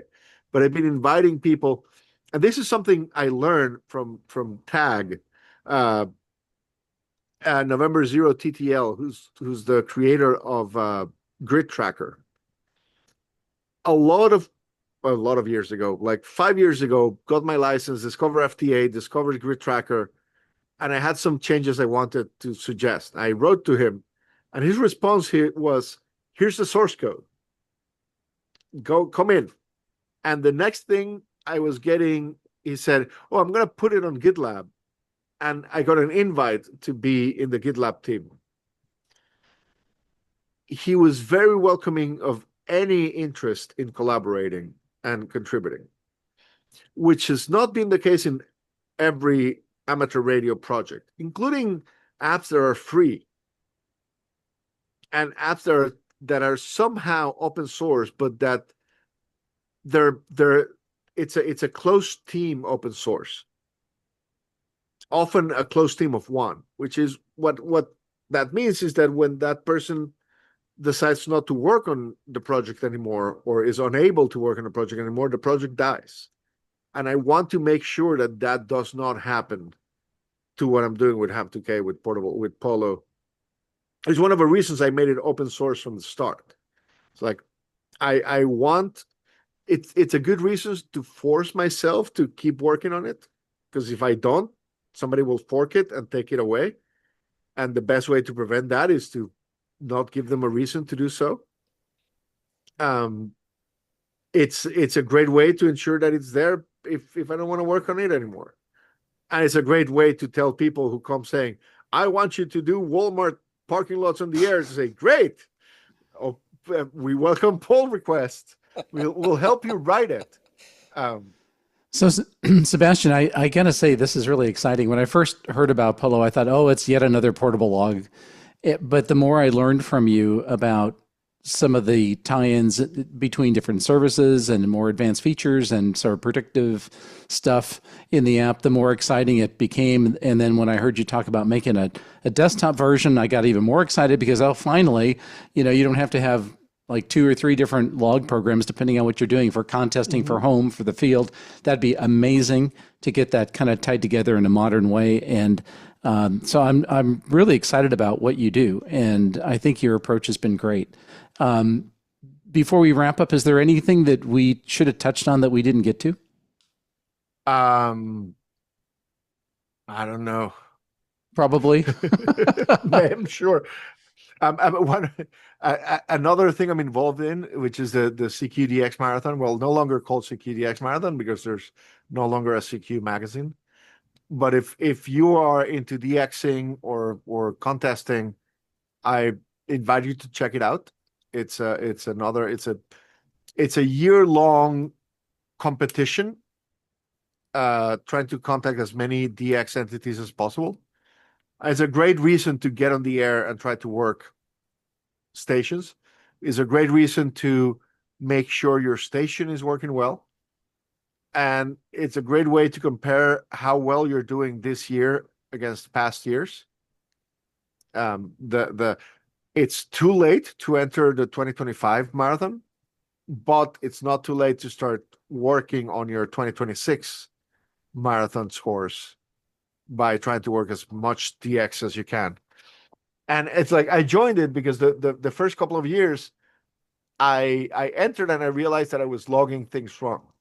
I was logging things as they were claimed on QRZ and getting the wrong CQ zones or call sign prefixes, and I did not have a good alert system to let me know if there was a new station that hadn't worked.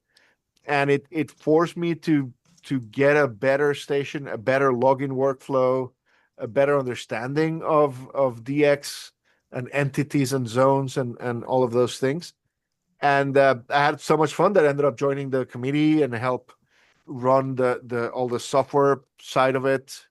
So I invite people to check it out and participate. Get your club to participate. It's a fun thing to do. It's a great local. It's a great local competition. You're not going to compete. There's some guys it's insane how they work that much DX every year. But so don't try to win the first place, but try to win the first place in your club, or try to get your club to win the first place in your area, and things like that. So that's one thing I would invite people to look into. And I'm gonna be at Hamcation. I'm gonna be at Hamvention find me. I don't have a table and have a booth. I'm usually hanging around whatever POTA kiosk or table is there. So I will also offer that you can use the Halibut Electronics booth as a home base if you want. It's I'll just hang me at the around there. booth, so I've got plenty of space. I'll hang around there, and we need to talk about the cat About control ideas. So yeah. So in a couple of weeks, I'll see you in Orlando. Sounds Controlling cats is very important, as any of us here on the Ham Radio Workbench know. Go ahead, George. Speaking of herding cats, herding cats. Does anybody have any final questions for Sebastian before we wrap up? I just wanted to thank, so I was introduced to Polo in December of 24 and went out and did an activation with Carlos K9OL, and he said, Yeah. why aren't you using this? Look at this. This is awesome. Like, I've never heard of it before. So I started playing with them like, oh, yeah, you're right. So thank you, Carlos, for introducing me to this. Gracias, Carlos. And yeah, friends don't let friends operate without Polo. Very good. And I want to encourage people to go into Polo and go to polo.ham2k.com. That's where you can find all the links to download the app, to our forums, to our Discord chat, to send us money. That money is very much appreciated, and it encourages us to keep working on it. I'm basically working a part-time job here alongside my full-time job. I get up early in the morning to work 2-3 hours on Polo before going on to my day job. And people have been very appreciative. I mean, we at this point, I'm making minimum wage for the hours I'm putting in. Better than I'm doing. Which is not horrible considering other projects and what it could be. So people have been very generous, and I really, really appreciate that. And I'm kind of like building the whole business around that generosity. In a way, Polo is going to be, you could think of it as tip-based software. I don't want to charge for Polo. I'll charge for the services that cost direct money to run, but not for the base software. Yeah, and it's all going to be open source. I'll give you one suggestion there. You could say, well, for the user, maybe the portable, like iPad, Android, whatever, is free, but the desktop you could probably even charge for. Yeah. The only thing is that I want to make, I might even charge, I want to make sure that it's open source. Mm-hmm. Again, because beyond the idea of me being able to make some money out of this to justify the effort, I'm doing it because I want that software to exist. I'm also doing it because I would love to be able to dedicate more time to making that software better. And that's where getting some money counts. Sure. But I want to make sure that it reaches everybody, and not everybody can pay for software, especially outside of the US. No, whatever I charge is a different matter. And I also think that putting a price to download and try the software first, or even try it, is different from saying, hey, it's free, and if you really like it, I appreciate the money you're sending our way. It establishes a different relationship with your users and your community that I prefer. I hope I can build something sustainable that way, and I'm willing to give it a shot and try that first. I've been doing startup development all my life, and I know the fundraising and venture capital worlds, and this is not going to work that way. And I'm happy that it doesn't work that way. So I'm kind of like trying to straddle that line between making it profitable and sustainable, but also making it nice and welcoming and open. And I'm willing to make mistakes there as long as we can keep going. Dude, you've hit the balance. It's very functional software. It's very welcoming. Yep. As Mark said much earlier on, it's put social into ham radio. It does so many things, and there's so many features too. Yeah, Yeah. you've done I it. might end up Well, doing thank you. that thing where like when you open the app, it's kind of like the waitress that comes to you, touches you in the shoulder, and says, "Hi, Vince. I'm Sebastian. I'm gonna be your software developer today," in an effort to try to make sure that you give me a better tip at the end. That'd be great. Yeah. Well, I guess we're going to go ahead and wrap up, Sebastian. Thank you so much for spending the time with us. Thank you. It's really been a treat, and I know there's a lot of things we could have talked about, but it'd be 6 hours. So maybe we can get you back again as you make some progress and get the the desktop client working, or maybe some more features in the portable version. Would love to have you back. It was a blast. Thank you so much for having me. Yeah. And I'll be seeing you all soon enough, I hope. All right, we'll see you very soon. So from all of us at the Ham Radio Workbench, 73. 73. 7-3, y'all. 73. Be good humans. Okay, Vince, press the record button.